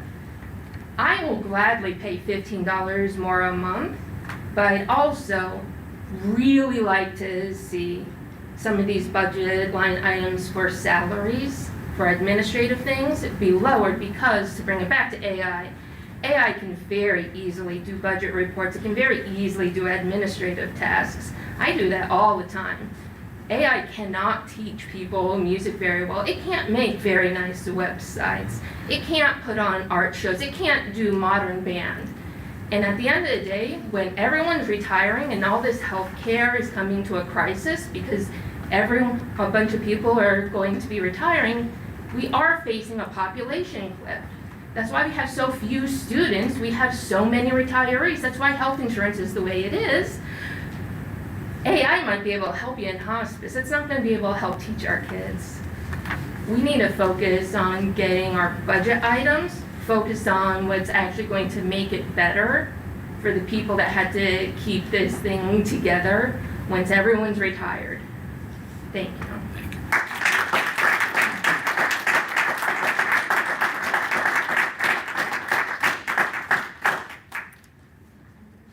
Okay, we have Michelle Nightingale, Christopher Nightingale, and Stephanie Mitchell-Menn regarding the music program. Good evening, everyone. On behalf of the Cortland Music Boosters, which I currently serve as president, there are a couple parents who have joined tonight to share some comments. Upon learning about the budget situation and some of the activity that has gone on, we wanted to first and foremost to educate the music families in the district about the potential impact to the students in the music program. And so, as mentioned, we are losing two kind of very specialized teachers due to the proposed layoffs, and loss of that specialization in orchestra and theater has the ability to impact over 224 students who are currently in the program. Post-COVID, the music department across the board has seen a surge in participation, and those levels are just now reaching the junior, senior high school. And we want to be able to maintain that enthusiasm, that engagement from our students across the board in the programs.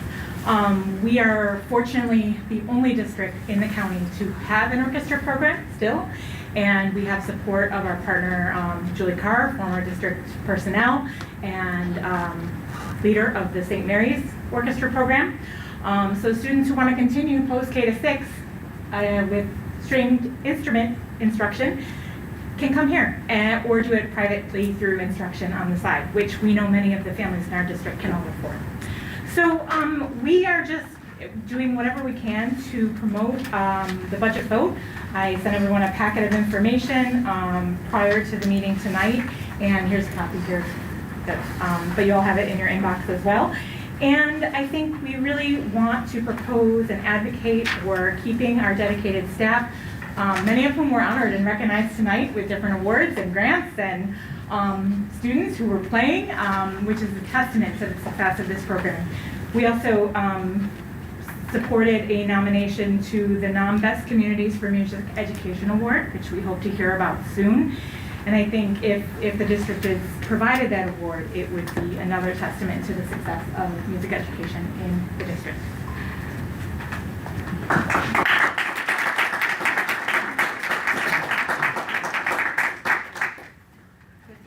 My name is Stephanie Mitchell-Madden. I apologize, I'm not a good public speaker.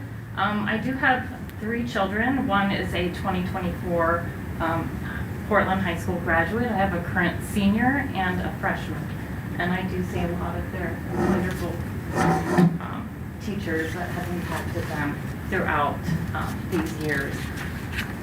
I, as well, do not have a musical background. I cannot sing to save my life, but all 3 of my children have experienced amazing programs within our Cortland community. Speaking with people throughout the district, Cortland had the best music reputation.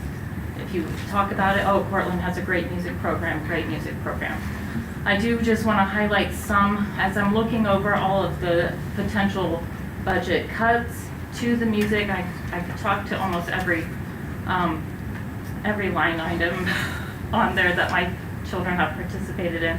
But I did want to highlight some of the benefits that music education has.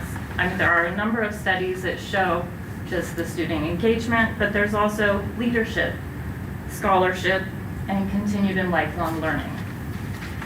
As far as leadership, all of my children have participated in some sort of leadership within the music department.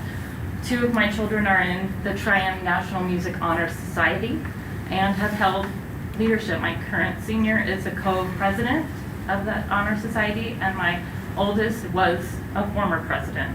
She has also, both of them, have taken part in leadership within the band that they were involved in, chorus, and any of the others as either section leaders or band president and chorus president currently.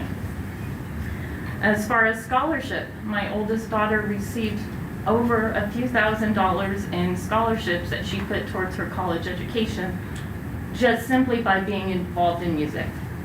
And if she was not able to be involved in the music, she would not have had that ticket put for her education.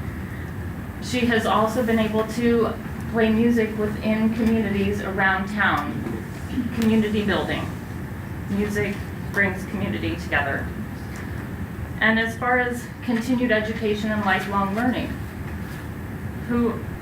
if you've looked at some of like entertainment news, Coachella is pretty big right now.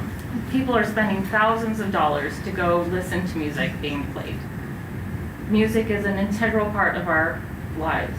My senior, she's going to be studying musical theater in college and has, based on the skills that she learned here at Cortland High School and starting in the music program in the elementary schools, she was able to gain the skills needed to go and audition in front of lots of different schools, and she had the skills she needed in order to do this. She was able to put together, I would not have been able to help her at all, but she was able to utilize the skills she learned here and the instructors that she has had that have guided her so far. Cortland has had a wonderful legacy of music, and seeing the budgeted items just is very sad. And even non-music budgeted items would impact. And actually when I left here, my son, who is a freshman, said, "Mom, please let the budget pass. Do not vote for the budget." So freshmen are worried about it going forward. But thank you for your time. Thank you for listening to my wobbly voice. I appreciate it. Thank you. Good evening, everybody. My name is Chris Nightingale. I am a parent of a junior who has been involved in the music programs her entire academic career here at Cortland. I have a unique experience, and I'm a 24-year education veteran, physical education, then school social work, including several coaching stints, current varsity football coach. So I have seen firsthand what extracurricular activities can do for all of our students, especially the ones that don't have a lot going on outside the school day. When I see and hear the community talk about the fear of all the potential extra cuts that can come from what can happen, I look at it as from a social work standpoint. First off, the data that tells us that smaller class sizes are more beneficial with the layoffs that have been already put in place. We all know that class sizes are going up. When you look at extracurricular activities, we know that students on a 2 to 3% more, 2/3 more, have a better attendance policy or better attendance when they're involved in extracurricular activities, whether it be athletics, whether it be music. My daughter's had the ability to play in the orchestra and grow tremendously over the last several years. She has grown tremendously in choral music and theater over the last several years. And as we all know, when we have students that go to school, they have people that become their people, their support staff when they're not at home. And we have, as parents, we send our kids off to schools, and they oftentimes spend more time at school than they do with us. Through these layoffs, she's lost her people. So as a father of a junior that is going into her biggest year in her eyes, she's lost her biggest support systems outside of her mom and dad, and that's hard. And I think as a community, we really need to look at what we can do to create alternative ideas for funding in these aspects. I think it's imperative that we look at ways that we cannot further make cuts to these students' extracurricular lives, including their educational lives. Thank you. Thank you. Thank you.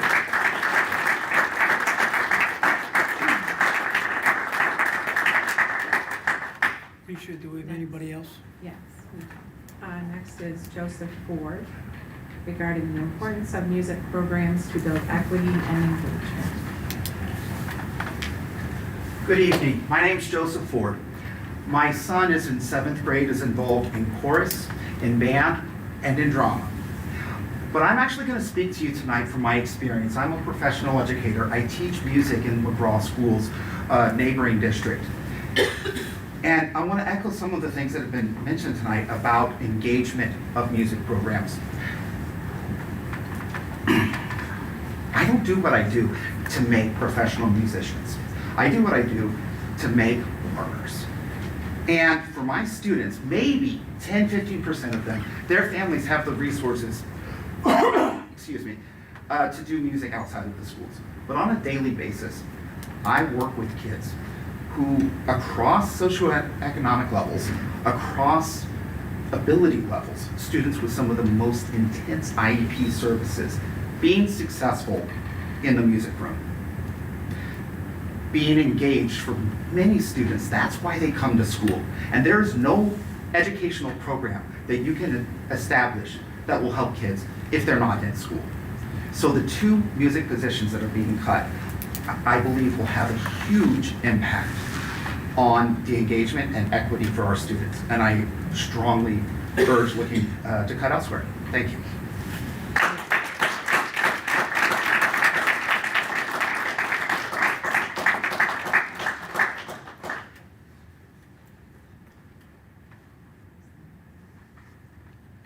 Do we have anybody else? Oh, yeah. What's it? This is.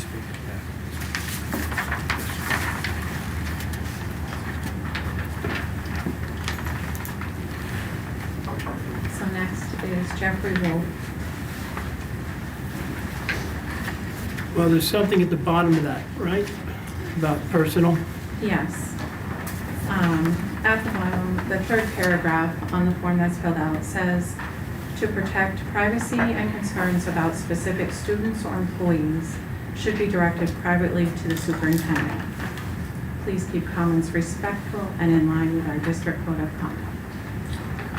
Hi, I'm Jeffrey Wolf. I am the sole legal custodial parent to my son. You guys all know this. I've been here 4 times.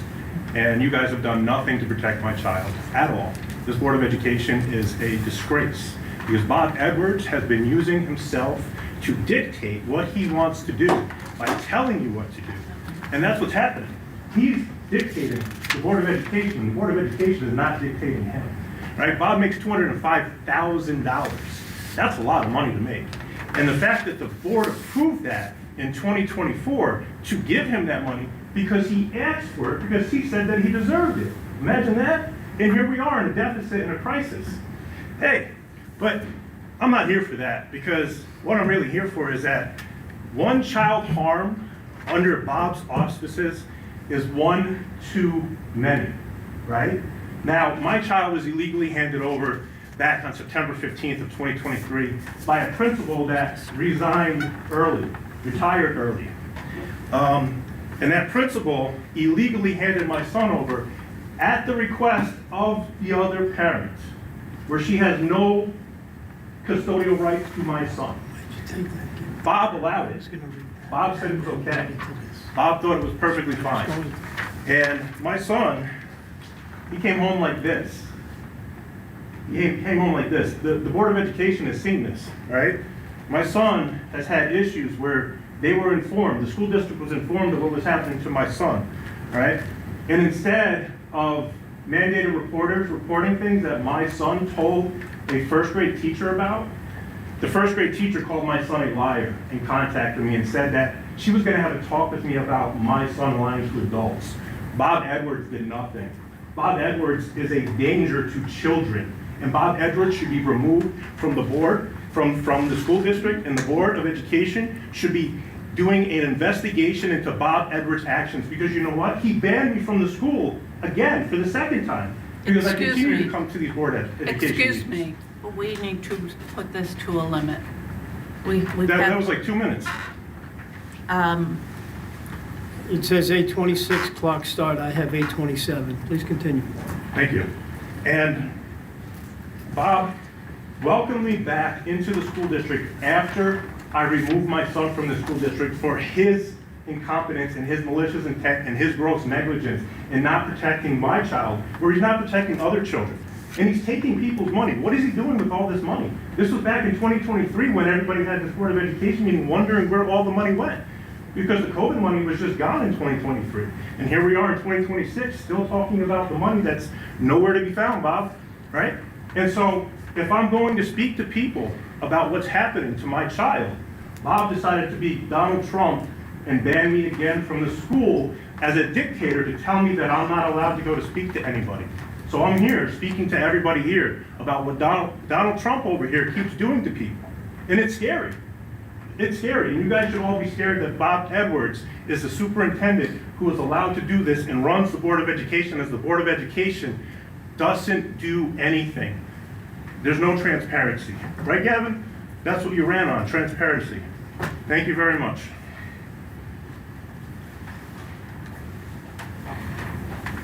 Is there anybody else? No.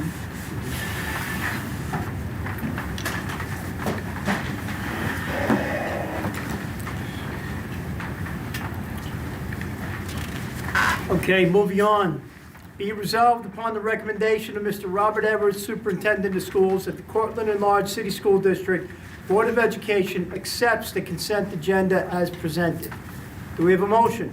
Motion. Janet, do we have a second? Second. Gavin? Joe. Well, I don't know, maybe Gavin. I didn't hear. All in favor? Aye. Any opposed? Any abstentions? Be resolved upon the recommendation of Mr. Robert Edwards, Superintendent of Schools, that the Cortland Enlarged City School District Board of Education approves the personnel action as presented. Motion? Joe, you want this one? Sure, I'll take this. All right. Second? Second. Oh, Sherlyn. Sherlyn's got it. Any discussion? All in favor? Aye. Any opposed? Any abstentions? Okay, there are no items under old business. Moving on to approval of the OCM BOCES administrative budget. Whereas the Board of Cooperative Educational Services for the sole supervisory district of Onondaga, Cortland, and Madison counties, the BOCES, duly presented its tentative 2026-2027 administrative budget of $11,700,022 and $448 at its 2026 annual meeting, and whereas the board desires to approve said tentative administrative budget, now therefore be it resolved that the BOCES tentative administrative budget of $11,722,448 is hereby approved. This resolution shall take effect immediately. Do we have a motion? Motion. Janet, do we have a second? Second. Joe, any discussion? Yep. This is their core operations, and that number is prorated between the 23 different districts. We don't pay all of that.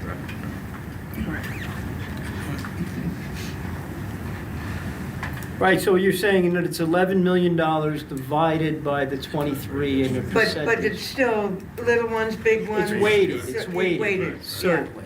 It's not even. Okay, is that it for discussion, or do we have any more? Okay, all in favor? Aye. Any opposed? Any abstentions? Okay, the vote passes for the BOCES.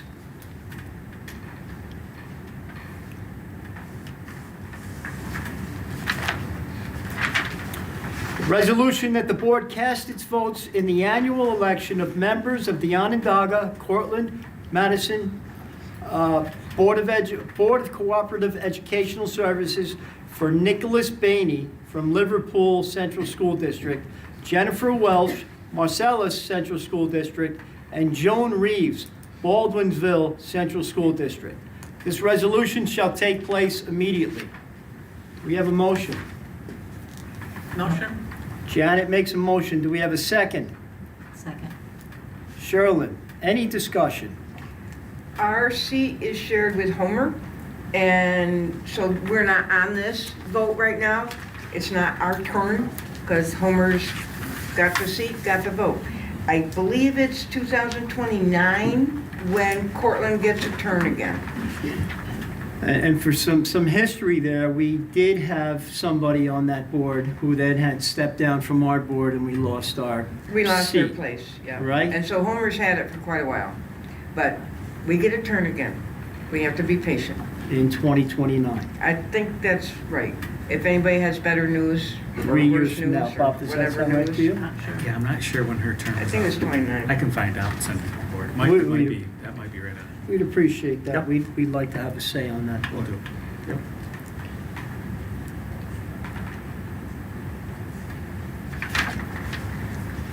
So, all in favor? Aye. Any opposed? Any abstentions?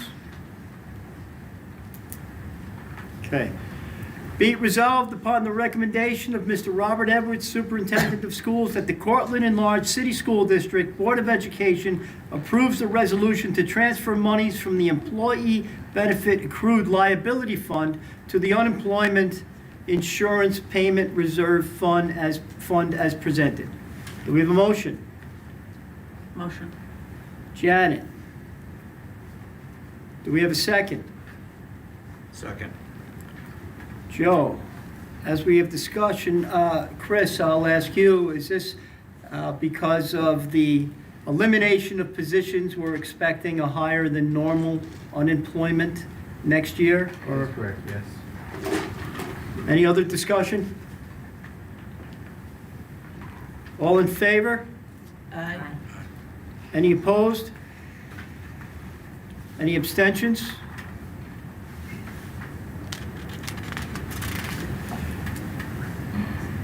Be it resolved upon the recommendation of Mr. Robert Edwards, Superintendent of Schools, that the Cortland Enlarged City School District Board of Education approves the proposed 2026-2027 budget in the amount of $44,492. And that's what Chris shared with us earlier.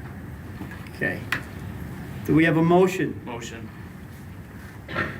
Joe makes a motion. Do we have a second? Second. Gavin. Now, do we have any discussion? And as we're moving forward, I just want to reiterate that that includes the presumption that we passed a 6.5% override, correct? To get to that point. Yes. Yeah, I have to admit, I've had a lot of very, very violent arguments with myself as to whether to pass this budget, to vote to pass it, or to not. And bottom line, next year's kids are not gonna get the benefits this year's kids are getting right now, and it will be even worse if I don't vote to pass the budget. The other side that I'm arguing with was, I said when I asked for people to vote for me to be on the school board, that I would first support students. And this hurts students, they're bigger class size, less electives. I said I would support staff. Staff has been laid off, is going to be laid off, they're gonna have to deal with larger classes and with less stuff. And I said I would support the community, and the community has got to have paying out of their pocket for things that were provided by the district if they want the music and the driver ed and all of those things that this year's students have. And so I never won with my fights with myself, because there is no winning. You only, in my estimation, have to determine how much can you lose. And if we don't approve of this process, that's another discussion. But the students are the most important, and they should get as much as we can salvage out of this budget, in my opinion. And I hope that in the after effect of this, we look at, with connections with all 3 unions and all support staff, how can we effectively trim our budget without trimming our offerings to students and our support of staff? Because in my mind, that's the thing that I am most remiss about with this budget.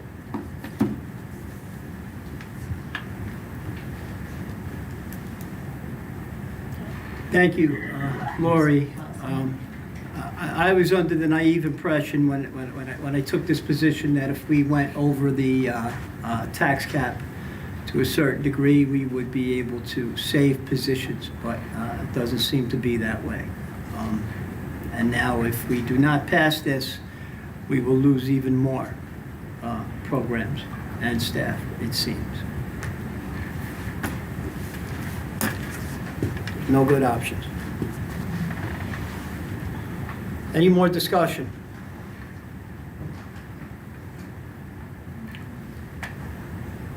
All in favor? Aye. Aye. Any opposed? Any abstentions?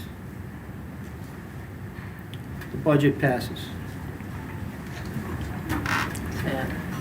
And I just have to say one more time, I hope we go through this process and get with all the unions and see if we can't do better. Property tax report card for 2026-2027. Be it resolved upon the recommendation of Mr. Robert Edwards, Superintendent of Schools, that the Cortland Enlarged City School District Board of Education approves the property tax report card for 2026-2027 as presented. Do we have a motion? Motion. Shirley. We have a second. Second. Joe. Any discussion?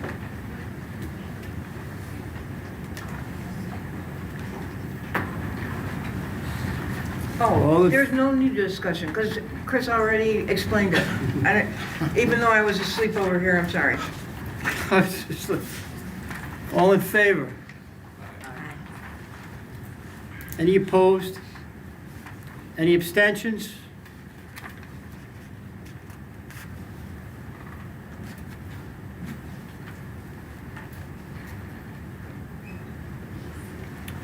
Certified Board Resolution, Teacher and School Staff Appreciation Week.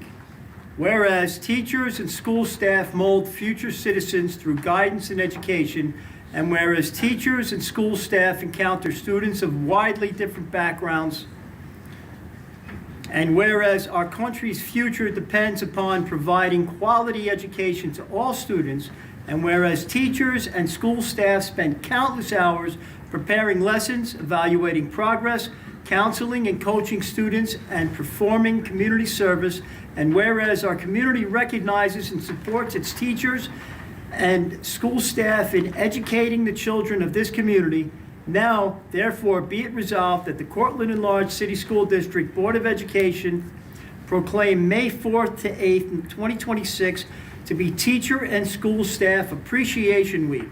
And be it further resolved that the Cortland Enlarged City School District Board of Education strongly encourages all members of our community to join with it in personally expressing appreciation to our students, to our teachers and our school staff for their dedication and devotion to their work. We have a motion? Motion. Gavin makes a motion. Do we have a second? Second. Joe, any discussion?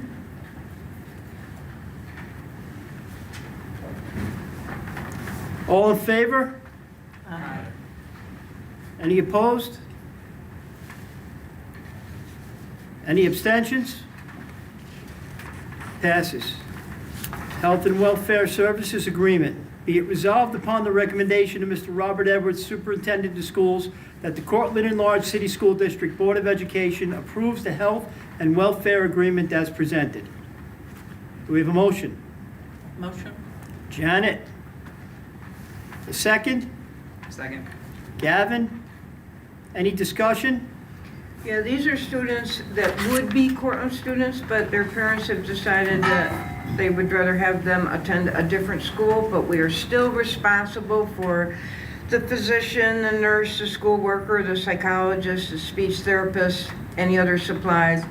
But we've got 1 in Dryden, 2 in Ithaca, 1 in Groton, 2 in McGraw, 1 in Marathon, 1 in Lansing, 1 in Lafayette, 14 in Homer, 7 in Dryden, for a total of 30 of our students for $26,500 in services.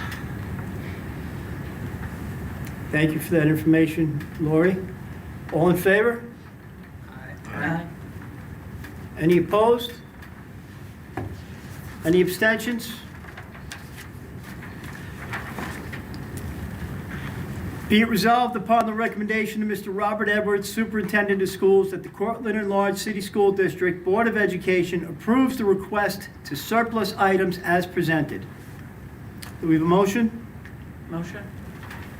Janet, do we have a second? Second. Sherlin?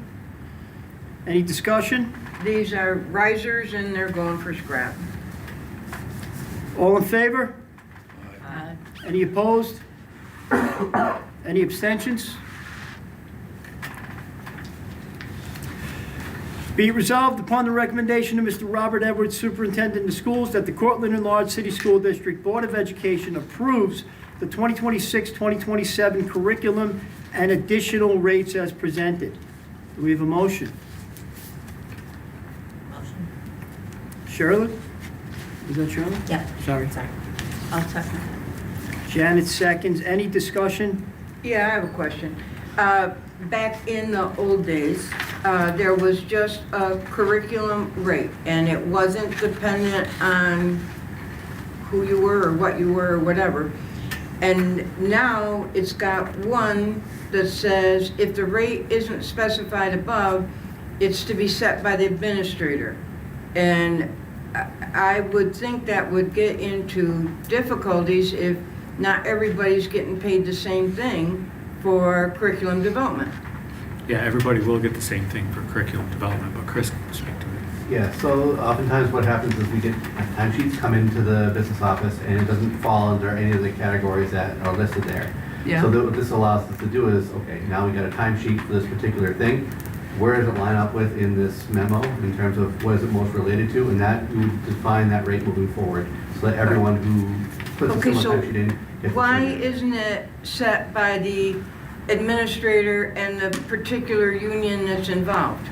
It seems like that should be something that is Sometimes agreed upon. it's a staff member and different unions can do the same thing. So it's not just one necessarily union that might do that particular task. So like for instance, bus duty, maybe a teacher aide's asked to stay after school to help with bus duty Yeah. versus, Well- an employee versus, Yeah, but it just seems like this seems very arbitrary.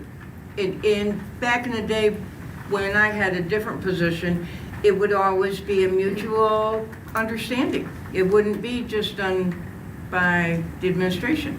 You would bring in the unit that this person belonged to come up with the rate.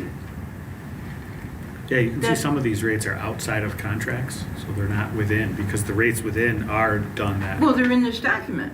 Right, but they're not but- in a contract necessarily. But,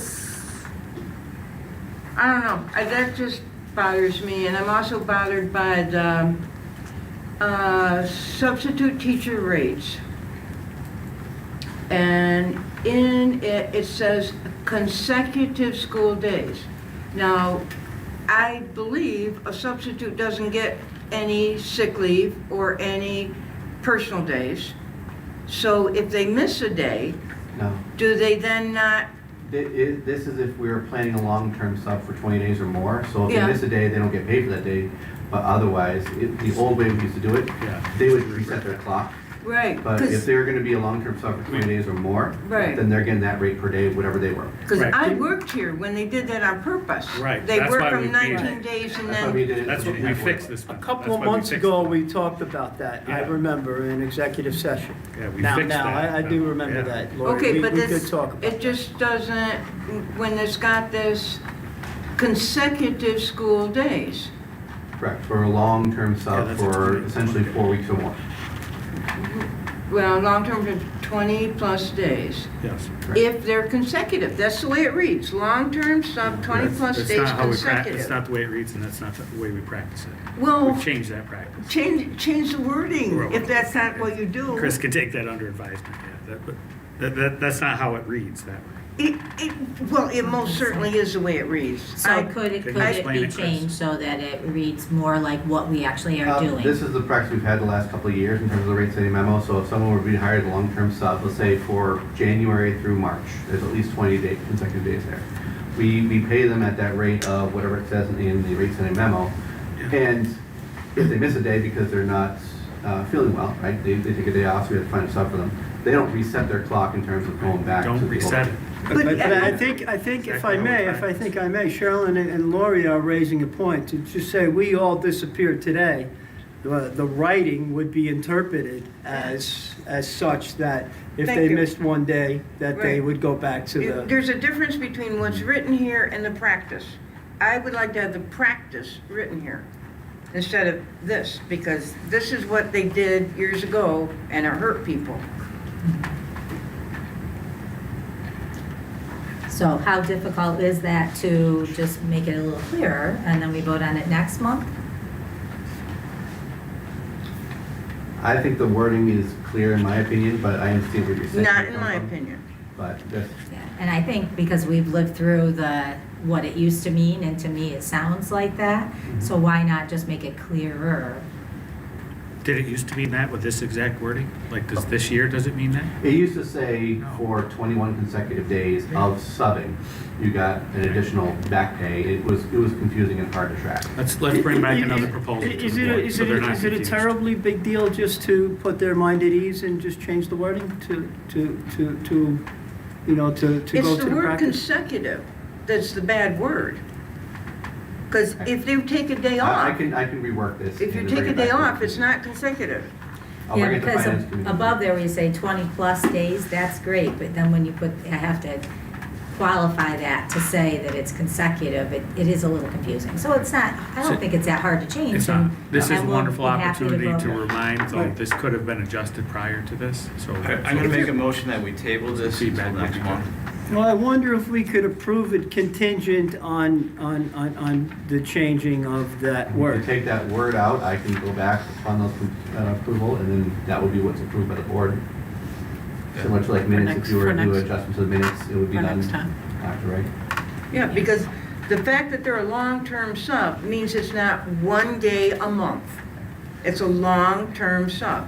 So I that can revise clarifies that. To get rid of that consecutive school days and then Thank you. adopt it as revised. Yeah. If you drop that, I'll vote yes. If you don't drop that, I'll hope So Joe I'll gets make his those motion. revisions. So I guess I'm asking, do we vote contingent on that change and be able to clear it off our table? We've done that before. Yeah, that's fine. We've I we've can had live with that. faith. I'll remove my motion. Well, nobody seconded it anyway. Be of But, little power. yeah, All right. we have faith that it will get Oh, done. yeah. And you will actually prove it to us next month. Yeah, let's share it next month. Yeah, that's fine. Share Fair it. enough, so we vote on it now, contingent on that, and then it's cleared off. So You on guys that are- page where it says consecutive school days. It's I'll just remove simply as that, because if there's two board members that are concerned about it, then it makes sense to just fix it. If it's not a big deal to you, or you. I'm good. Okay, so we're all in favor, with the provision that Chris will make those changes we just discussed. Yeah. Well, Aye. Yeah, whatever. Any opposed? Any abstentions? Okay, be it resolved upon the recommendation of the Board of the Policy Committee that the Cortland Enlarged City School District Board of Education approves the first reading of revised policy number 3110 regarding media. Do we have a motion? Motion. Gavin? Second. Sherlin? Any discussion? This was last reviewed about 5 years ago, and it basically says the superintendent does it. Principals can do news releases, but they run it by the superintendent. The board president does stuff, but he runs it by the superintendent. So basically, it says, if anything goes wrong, it's the superintendent's fault.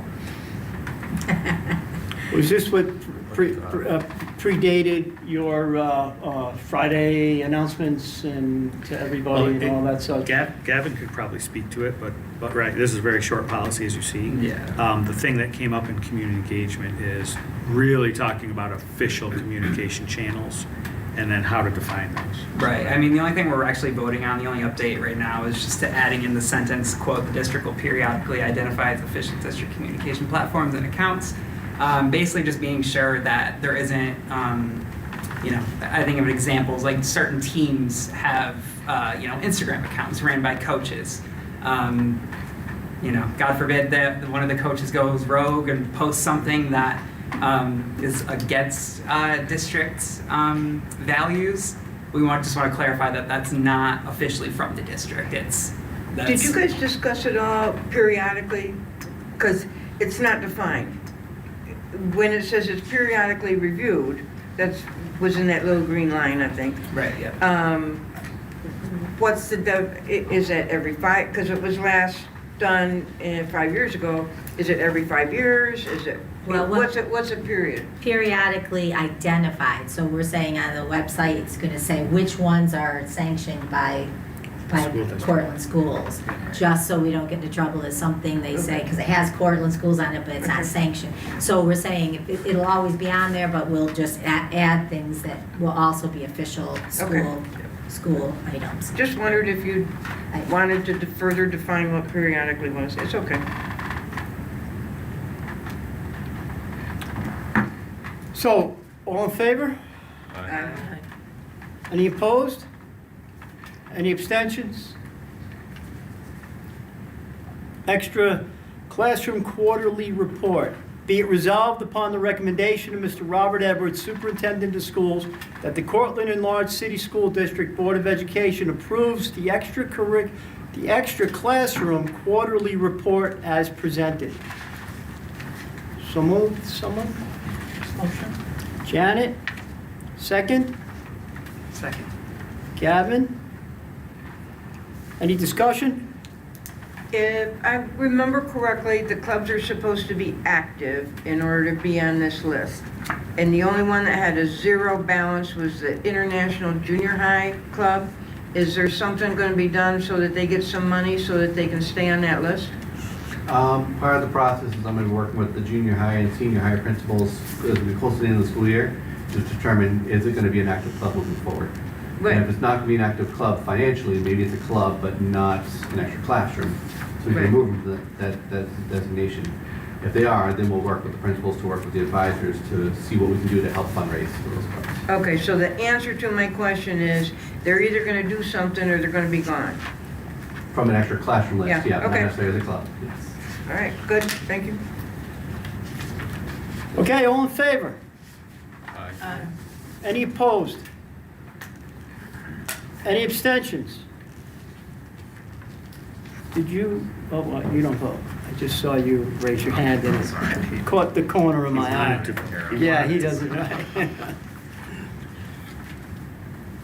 Field placement agreement, this was the added item, right, Alicia, for Alfred University? Yeah. So be it resolved upon the recommendation of Mr. Robert Edwards, Superintendent of Schools, that the Cortland Enlarged City School District Board of Education approves the field placement agreement for Alfred University as presented.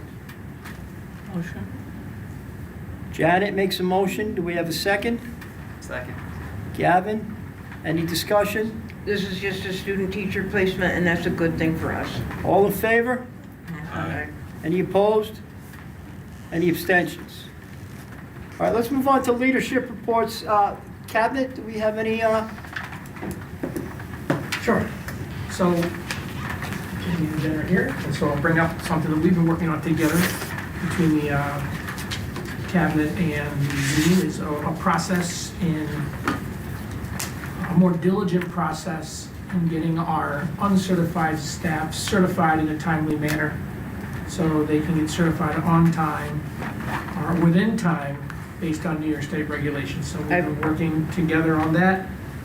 So I appreciate that list. yeah, but Thank you. You're welcome. But this will help streamline the process a little bit. But in an age where there's some comments or people don't think that we work together, we actually do. And so this is just one example of where we're working together on putting something together between the teachers unit and the cabinet and admin. And we'll share that when it's complete. Thanks, Joe. I'll celebrate math night, the district math night that was held last week at Smith. It's been great to kind of see the evolution and how this night and excitement buzz around math has just grown over the past few years. A really great turnout for our staff that were there running stations and lots of families there. So if you were able to make it, the gym was just a buzz with things that are happening in math at each grade level. Presenters that were sharing about how they use math in their careers. There was a glow math classroom. There were math games in the hallway. Game shows happening in 2 different locations. So just a great night to celebrate math in all of the ways that kids engage with it at various levels. And then, obviously professions and careers. So just a great night to celebrate math. And then special ed related, we did receive a notification regarding SPP 9 and 10. Each of those are about disproportionality in classification and identification, and there's no reported disproportionality for those reports. Thanks, Kristen. In the executive content section, you'll see the summary from a conference attendance. So Coach Beam attended a conference for Section 3. They actually sponsored her attendance, so the only thing that the district incurred in terms of cost was her transportation back and forth. So she just gave a nice summary in terms of what sessions she attended and how meaningful it was to her, and gave her thanks to the board and to the district and also to Section 3 for her ability to attend that. So I just wanted to share that. We also had, I don't have a summary yet because they just got back, but we had our link crew, it's called our Pause Up program for our 8th graders going to 9th grade. We had 2 of our folks attend a training, and that training was provided through our title funding. And so we expect a summary for next month's board meeting in terms of the different things that they learned in terms of their certification that comes along with this training. So I look forward to being able to share that next month with you. I appreciate those reports. Thank you very much. You're welcome. Thanks, Joe. So I have a few updates. So first off, I did update the rate setting memo accordingly, so it's now board docs, and it says revised. So if you want to look at that rate setting memo, it's already completed, so it's there for your reference. Thank you. As well as I want to thank everyone for coming out to the town hall this past week. I think that was a very good meeting. We had about 30 people from the community come. Several voiced their concerns, voiced their questions. We heard those. We're working on getting that into a document so we can post on the website so it can be publicly available, so anyone who wasn't able to attend can see what was spoken about. Jen and I were able to go to the annual BOCES meeting the other day. It was really a pleasant experience. Got to see a lot of Cortland students were there as part of the campus, and they provided us with a meal there. So it was really good to see almost every student was like, "I'm from Cortland." Yeah, every other we would find out that they were from Cortland. And the meal was delicious, and it was a great experience. So thank you for that. And also, last update, I shared this in transportation facilities, but tomorrow we have a meeting with NYSERDA folks, with King and M&E to talk about the NYSERDA report that was recently put out. So once we get those draft reports and a summary of it, we'll bring it to the next facilities and transportation meeting about next steps in terms of the NYSERDA grants that we received for the district. Thank you, Chris. Couple things for me. So last week, if you haven't seen the blast yet, Justin and I actually had the opportunity to be over at Homer Intermediate School for the All-County Band Festival. We were specifically, we met our Randall students who were band students and then met them over there. We're also high school students that participated at the same time. And you know, just in the nature of tonight's meeting and in the nature of this time, you know, we're super appreciative of our music parents, our music students, and our music staff. And you know, Michelle and I have spoken a few times and spoke last week and had a chance to visit. You know, we talk about the opportunities that we continue to work to have for our students and be very mindful of shifts that are going to come regionally and with us as a district, and how to continue to create opportunities for kids. All County is a great example of how band students in multiple different school districts get together and perform together. It's a wonderful experience, and we were over there in the auditorium. We could have spent the whole day, but just those kids and that excitement and that ability to share music together, I think is something for us to be mindful of as we work down the road for our future too. So I wanted to shout that out. Huge thank you to Chris and to Julie, Joe, and Kristen for all of their work over the past month and months, I should say. As you might imagine, this time of year, this particular year, is rather stressful, and they have been keeping us focused and keeping the work focused. It has been, and I've shared this with a few board members previously, as difficult as some of this work is. We have been quite intentional and quite thoughtful in spending a lot of time in working through the process and an order of operations to ensure that communication happens when we know something, and that communication is is intentionally placed so that we're not having confusion. So I think that's the work, and we continually work on that and work on communicating with our units, with our staff, to make sure everybody knows where they are. Joe and Chris have really developed, we'll share it with the board at some point, but some tracking mechanisms to manage through this process too. There are changes happening, and Joe has referenced some changes that have already happened based on some conditions that shift and change. And those will continue to happen all the way through June, and then they'll happen beyond June, right? They'll happen in July and August, and they'll happen for the next number of years.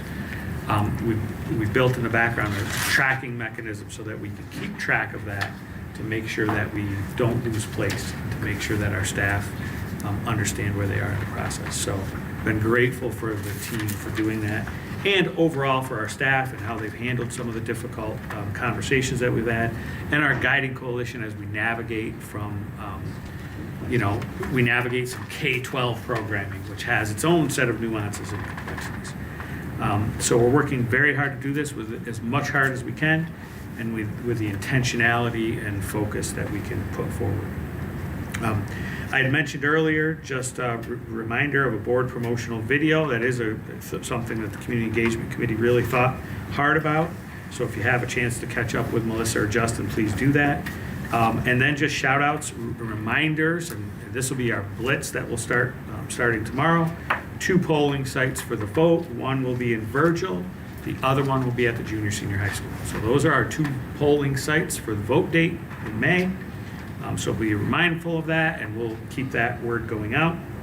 And then reminders of those June meetings, the budget hearing and committee meetings, and what might happen if we have to move beyond the May vote and moving forward at that point. So just those things to shout out, and appreciate that. Thank you. Thank you. We'll skip ahead quickly to our ex officio student board members before going back to the board for their reports. Sure.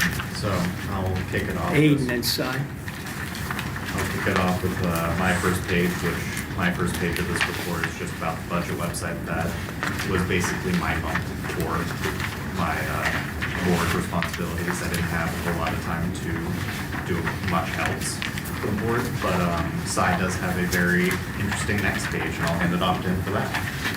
So I want to take this to talk about some NASA Hunch updates. Ms. Allude, you were talking about this.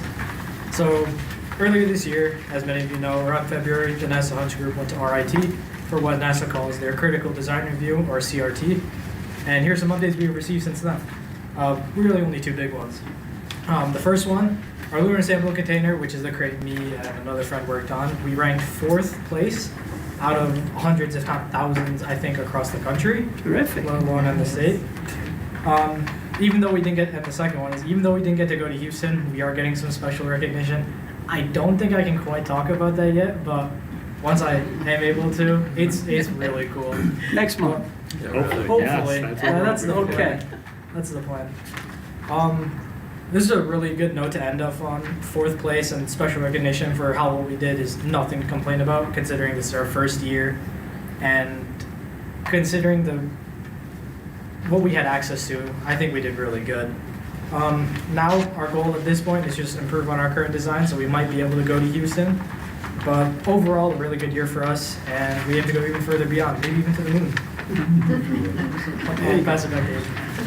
Thank you. I love listening to both of you guys and your stories. Yeah, thank you. So the only last part is the report conclusion, and I just said that April was a month focused around budget. Most of my time was spent on the budget website. A lot of Cy's time was spent talking to students and getting some feedback about some improvements in our cafeteria space specifically. So that'll be a lot of our next report, is talking about that. And any questions, comments, concerns? I have one for Cy. Cy, what gets you guys to Houston? Like, do you have to win? Do you have to be first? If I remember correctly, we have to get 2nd place. 2nd and 1st place are the groups that get to go to Houston. Missed it by. We're close. Really close. But you guys are the highlight of the evening. Yes, thank you. Good job. Thank you. Do any board members have anything to share tonight? Yeah, I wanted, I brought up and handed to Bob last month about shared decision-making at an oversight level, and I'm wondering if there's been any changes of what we did previously to what we will be doing in the future with shared decision-making. Not necessarily, so I didn't, until your email came in today, No, I handed you the papers Yeah, I last know, month. but you saw in your email, then I misinterpreted because I saw 537, which I thought was board member training or something, and then 537 is what is shared decision-making in the 36th edition. There, I was looking at the 40. You undoubtedly have a newer I was looking at 40, yeah. edition, which changes numbers. No, I took a look, so I think everybody can look at that. We have a shared decision-making plan that the board approved last July, and so that's typical. However, there is ed law as to who cannot be on it, and there is ed law as to who they are suggesting should be on it. And there is ed law that says the board and the district planning committee decides what the shared decision-making team is going to discuss. And that's not the way it works now. So now that the board has pointed that out, our job is done, and your job is, how are we going to be in compliance with that law? Yeah, I appreciate that. We haven't developed any ideas yet. Okay, all right, I will ask again next month. Perfect. And then, And I should say, really, in terms of not developing ideas, I would think in the summer is the time to develop ideas, not during budget season, but I just want to let you know that. no, I didn't mean we had to develop the ideas. I appreciate it. What I meant was, is there a plan as to how we can be in compliance with those 3 areas where we're not in compliance? A plan does not necessarily mean it is finished. I'll promise that I'll look to see if we're not in compliance, because I'm not sure of it. Yeah, Lori, which one? I haven't really. Okay, I've got 36, is that what you want to know? 36? And it's the shared decision-making one. Okay. Whatever number they've got it in your book. It's, they didn't change the words any. Yeah, I haven't, so I'm unclear if the compliance issue is accurate, you know, Well, but. when but I- it says, but I- no, you yeah. cannot have on your committee, that's pretty clear. Yeah, I haven't seen that. I'm just saying, I'm not aware of it and can't imagine pursuing it until July for myself, maybe. Are you gonna have another shared decision-making meeting before Yeah, July? Julie runs those, absolutely. Yeah. And that's 'cause- the group that's the group that Yeah, approved the because plan last last I year. knew, back years ago, as union president, I had to sign off on it. Yeah, that's the group that recommended the plan last year, that the board approved. We used to have to sign off at the end of the year, and that sign-off got submitted to the state. Yeah, that's what we have. We have the same, it's the same Yeah, process, right? but it- I think maybe this is a great opportunity for the board to learn, because I'm not sure we're talking the same language. I think right? this is like a board discussion, Yeah. which is kind of what I always thought It'd be the a good boards were supposed to presentation. I do. mean, Julie just inherited this. I inherited it before. It's really developed by It's Jeff okay. Craig years ago. It's all right. I But- just but remember what it yeah. used to be, and I looked it up, and it's not like that now. And the law is still the same. I'm not sure it's not, that's where I think the disconnect is, where we have to Do you want learn. me to be specific? It says no board member can be on the shared decision-making team. And there's a board member on it. Just to clarify, we have a board member that we let him know that we're meeting because it's title funding that he's connected to, but he doesn't come, he's not an active Well, participant, he- so he just knows when we meet, But he- because he's on the, It can't be listed as a member. I think, again, I think we have to do much we- learning, because I'm not certain of that, but, Well, and we've had a board member commissioner is since certain ever of it. I've been here, there's always been a board member that sits. with it. No, first board member ever was a former board member when she was, yeah, but that was the first board member. How about, again, Never I before. think this is important, we could work on this. Yeah. But not in May, probably not in May. Before the next shared decision-making team, you shouldn't violate the law when you know what the law is. How about better? Well, I'm assuming a board member won't be at that, or we can uninvite a board member to that next meeting. Let's do that. And then let's have the shared decision-making team look at those laws and see where Good they're idea. in violation. But no, because you don't have the right team. It's 6 administrators and 5 teachers. And that's not what the team is supposed to be. It's supposed to be community members, higher ed, a whole bunch of people. And all you've got is 2 groups. Totally You sure. might be counting some of the teachers as parents, but that's double dipping. we have a retired teacher who's a grandparent on there. I'm wondering if that, because They're she's still a a teacher. custodial grandparent. Yeah. Sounds like it's a bigger fix than just a month. I mean, I don't know how to help in this one, other than like, sounds like there's a lot of confusion. Well, I think the only thing that would really be beneficial is, yes, I realize there's a concern, and yes, I will look into it, and yes, oversight has said fix it, and yes, I will fix it. How about yes to all that stuff in July? How? We have a shared decision-making plan that's approved by the board, But it doesn't list your membership. but I'm not sure And if we that's a approved requirement it to and list it's illegal, it's time to fix it. Okay, I'm not sure how to proceed, other than we'll work on it, but Good idea. I think. Sounds good. I think, does the board acknowledge that there are really important other things on the agenda right I in the have one short more term? thing. Like in May? Is committee reports. They're supposed to be public. And they're supposed to be posted 2 weeks after the meeting. How can we help all of you Board of Education members do that? I think that's Do we the keep question. minutes at these meetings? Supposed to. And the minutes are supposed to be posted. It's a public meeting. It's an open meeting law. So the meetings that have been done are posted 2 weeks later in board docs for the board meeting. Board meeting, the video counts for the board meeting. Yeah, and board docs is public too, so the minutes are in board docs. Okay. But so we meet the second Tuesday normally of the month, and then the fourth Tuesday we have our board meeting. Right. And the committee meeting minutes are in there. For each committee, like Gavin is the chair for policy. Right. So each committee should have a chairperson that is a board member that is keeping minutes. Right, but now the very last time there were any minutes from the community engagement was September. I would say there's not a chairperson Pardon me? in that committee. I would say there's not a chairperson in that committee, and there needs to be. But if So the it means- committee is meeting under open meeting law, they have to have minutes and they have to post them. Yes, so that committee needs to have a chair and the chair. So I don't know who the board members are on that committee, but one of the board members should be the chair and submit the minutes. It's not that way in transportation. King and King writes the minutes. I know, I do know that, but normally we would have a chair, just like in policy, you know, we have a chair. We just need to be in compliance with Yeah. open meeting law. Okay, I'm done. Okay. I'm going to take the time tonight to speak about something that's been bothering me for these past few weeks. I'm going to speak about the investigation that this board authorized last month concerning board member Lori McGivern. This is important and it deserves a full and clear explanation. I was not present for the vote.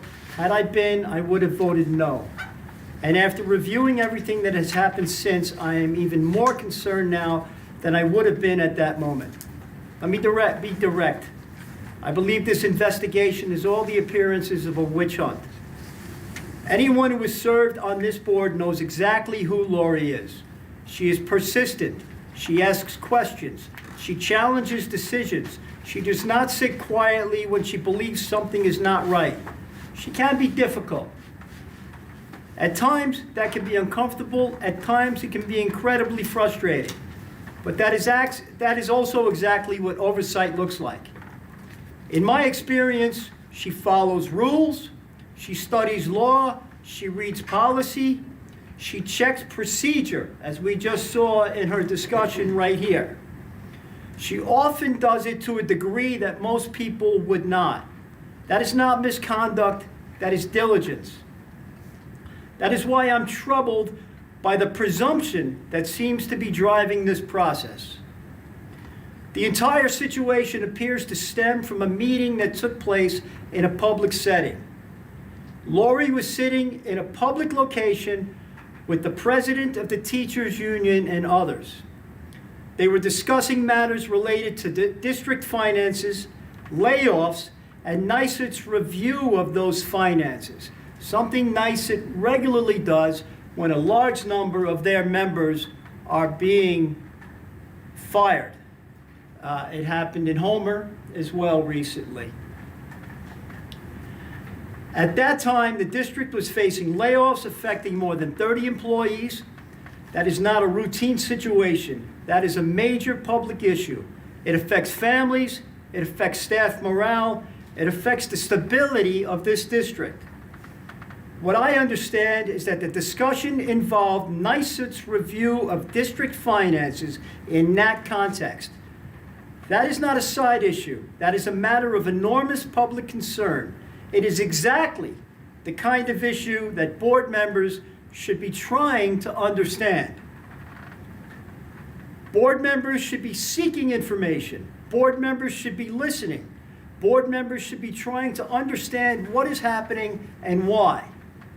Now, we do. there is no law that prohibits a board member from meeting with the union president. There is no policy that prohibits it. There is no rule that prohibits it. If anyone believes otherwise, then that needs to be clearly identified and put on the record. Instead, what happened was this.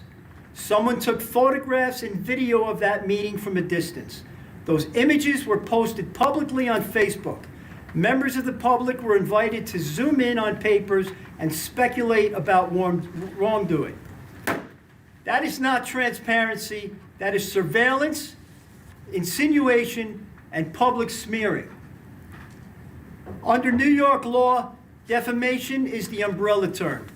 Written false statements can constitute libel, and spoken false statements can constitute slander. I'm not here tonight to litigate that issue. But I am saying plainly that what was posted publicly was irresponsible, inflammatory, and harmful.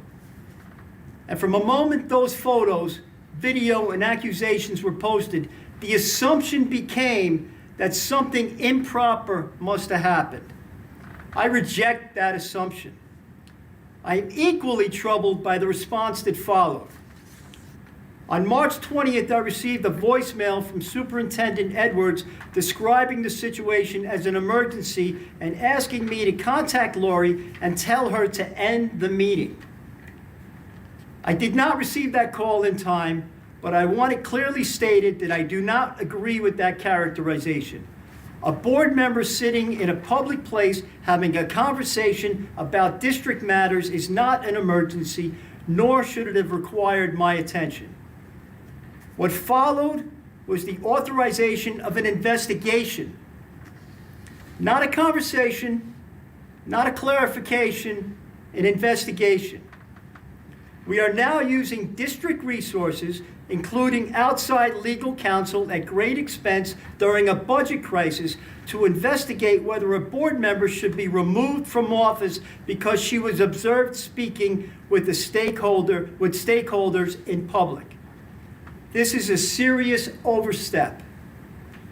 New York Education Law 306, Section 306 allows for the removal of a school officer only upon proof of willful violation or neglect of duty or a willful disobedience of law or regulation. The standard is not annoyance. The standard is not disagreement. The standard is not asking too many questions. It is willful misconduct, intentional wrongdoing with a wrongful purpose. Nothing that has been described to me comes close to that threshold. And I did speak with Cameron by telephone, and I did speak with the Nisbet lawyers, and they conveyed to me that they found this to be an extremely aggressive maneuver. What I see instead is this: a board member who has consistently insisted that laws, regulations, policy, and procedure be followed. A board member who has pushed back on decisions related to staffing, layoffs, and process. And now a board member who is being subjected to an investigation that began with a public Facebook post and a presumption of wrongdoing. That is not a standard I am willing to accept. Now I want to connect this to something broader, because the situation does not exist in isolation. What I see right now is a relationship between the administration and our labor partners that is not where it needs to be. In particular, the relationship with administration and Cortland United teachers concerns me. There is tension, there is mistrust, and over the past year we have seen a significant number of grievances. That is not something we should accept as normal. It is a signal. It tells us that communication is not working the way it should, and that people are not always on the same page. When that happens, the answer is not less interaction, the answer is more.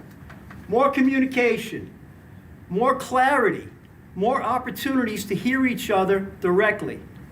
So I want to offer a constructive proposal. At our board meetings, we hear from the administration. We hear from our cabinet. We hear from our financial leadership. We hear from student representatives. We hear from board members. I believe it would be beneficial for this district if we also created space for the leadership of our 3 major unions to attend board meetings and provide brief reports just as others do. This is not about negotiation. This is not about debate. It is about communication and understanding.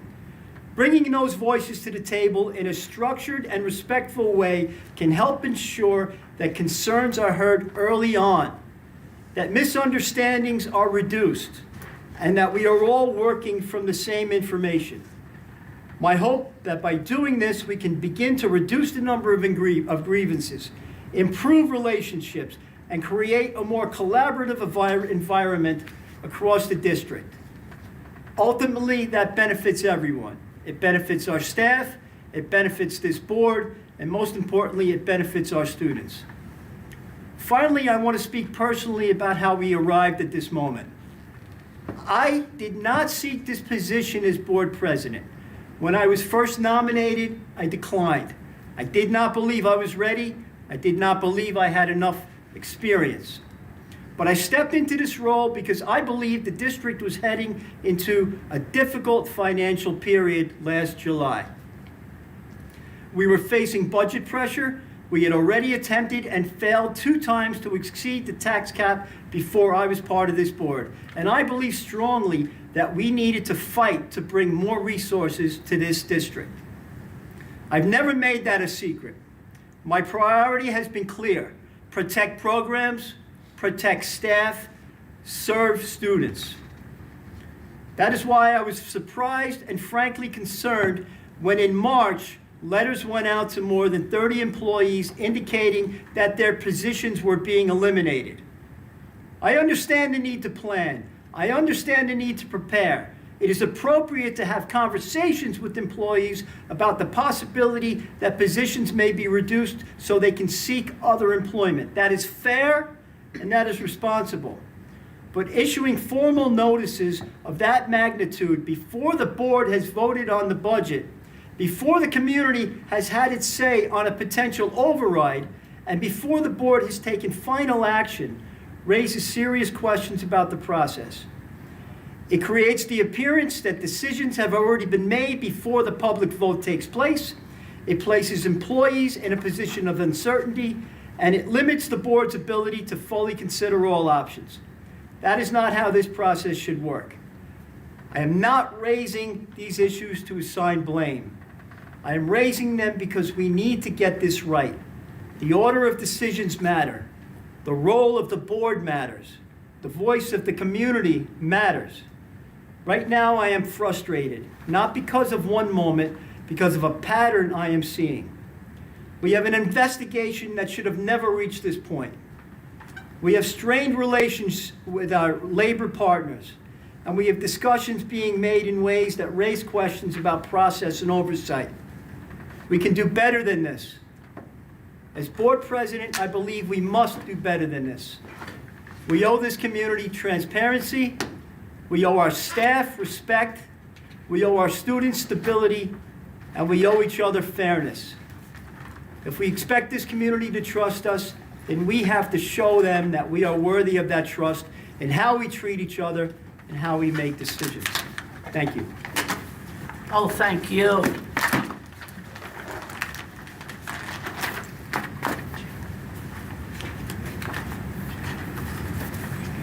Alicia, are there any other requests to address the board? Alicia, are there any requests to address the board? Yes, Donald Schiff. Regarding board norms.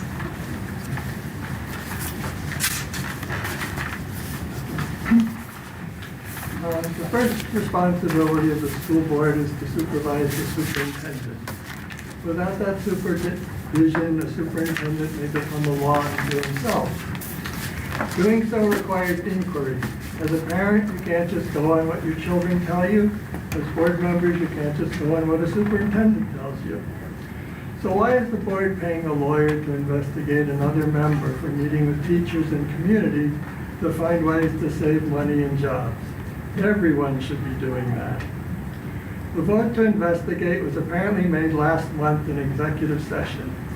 Minutes including that vote are legally required and should have been in this meeting packet. Authorizing this investigation was not consistent with the board's first responsibility, the First Amendment, or its first norm to assume good intent. The board must do better.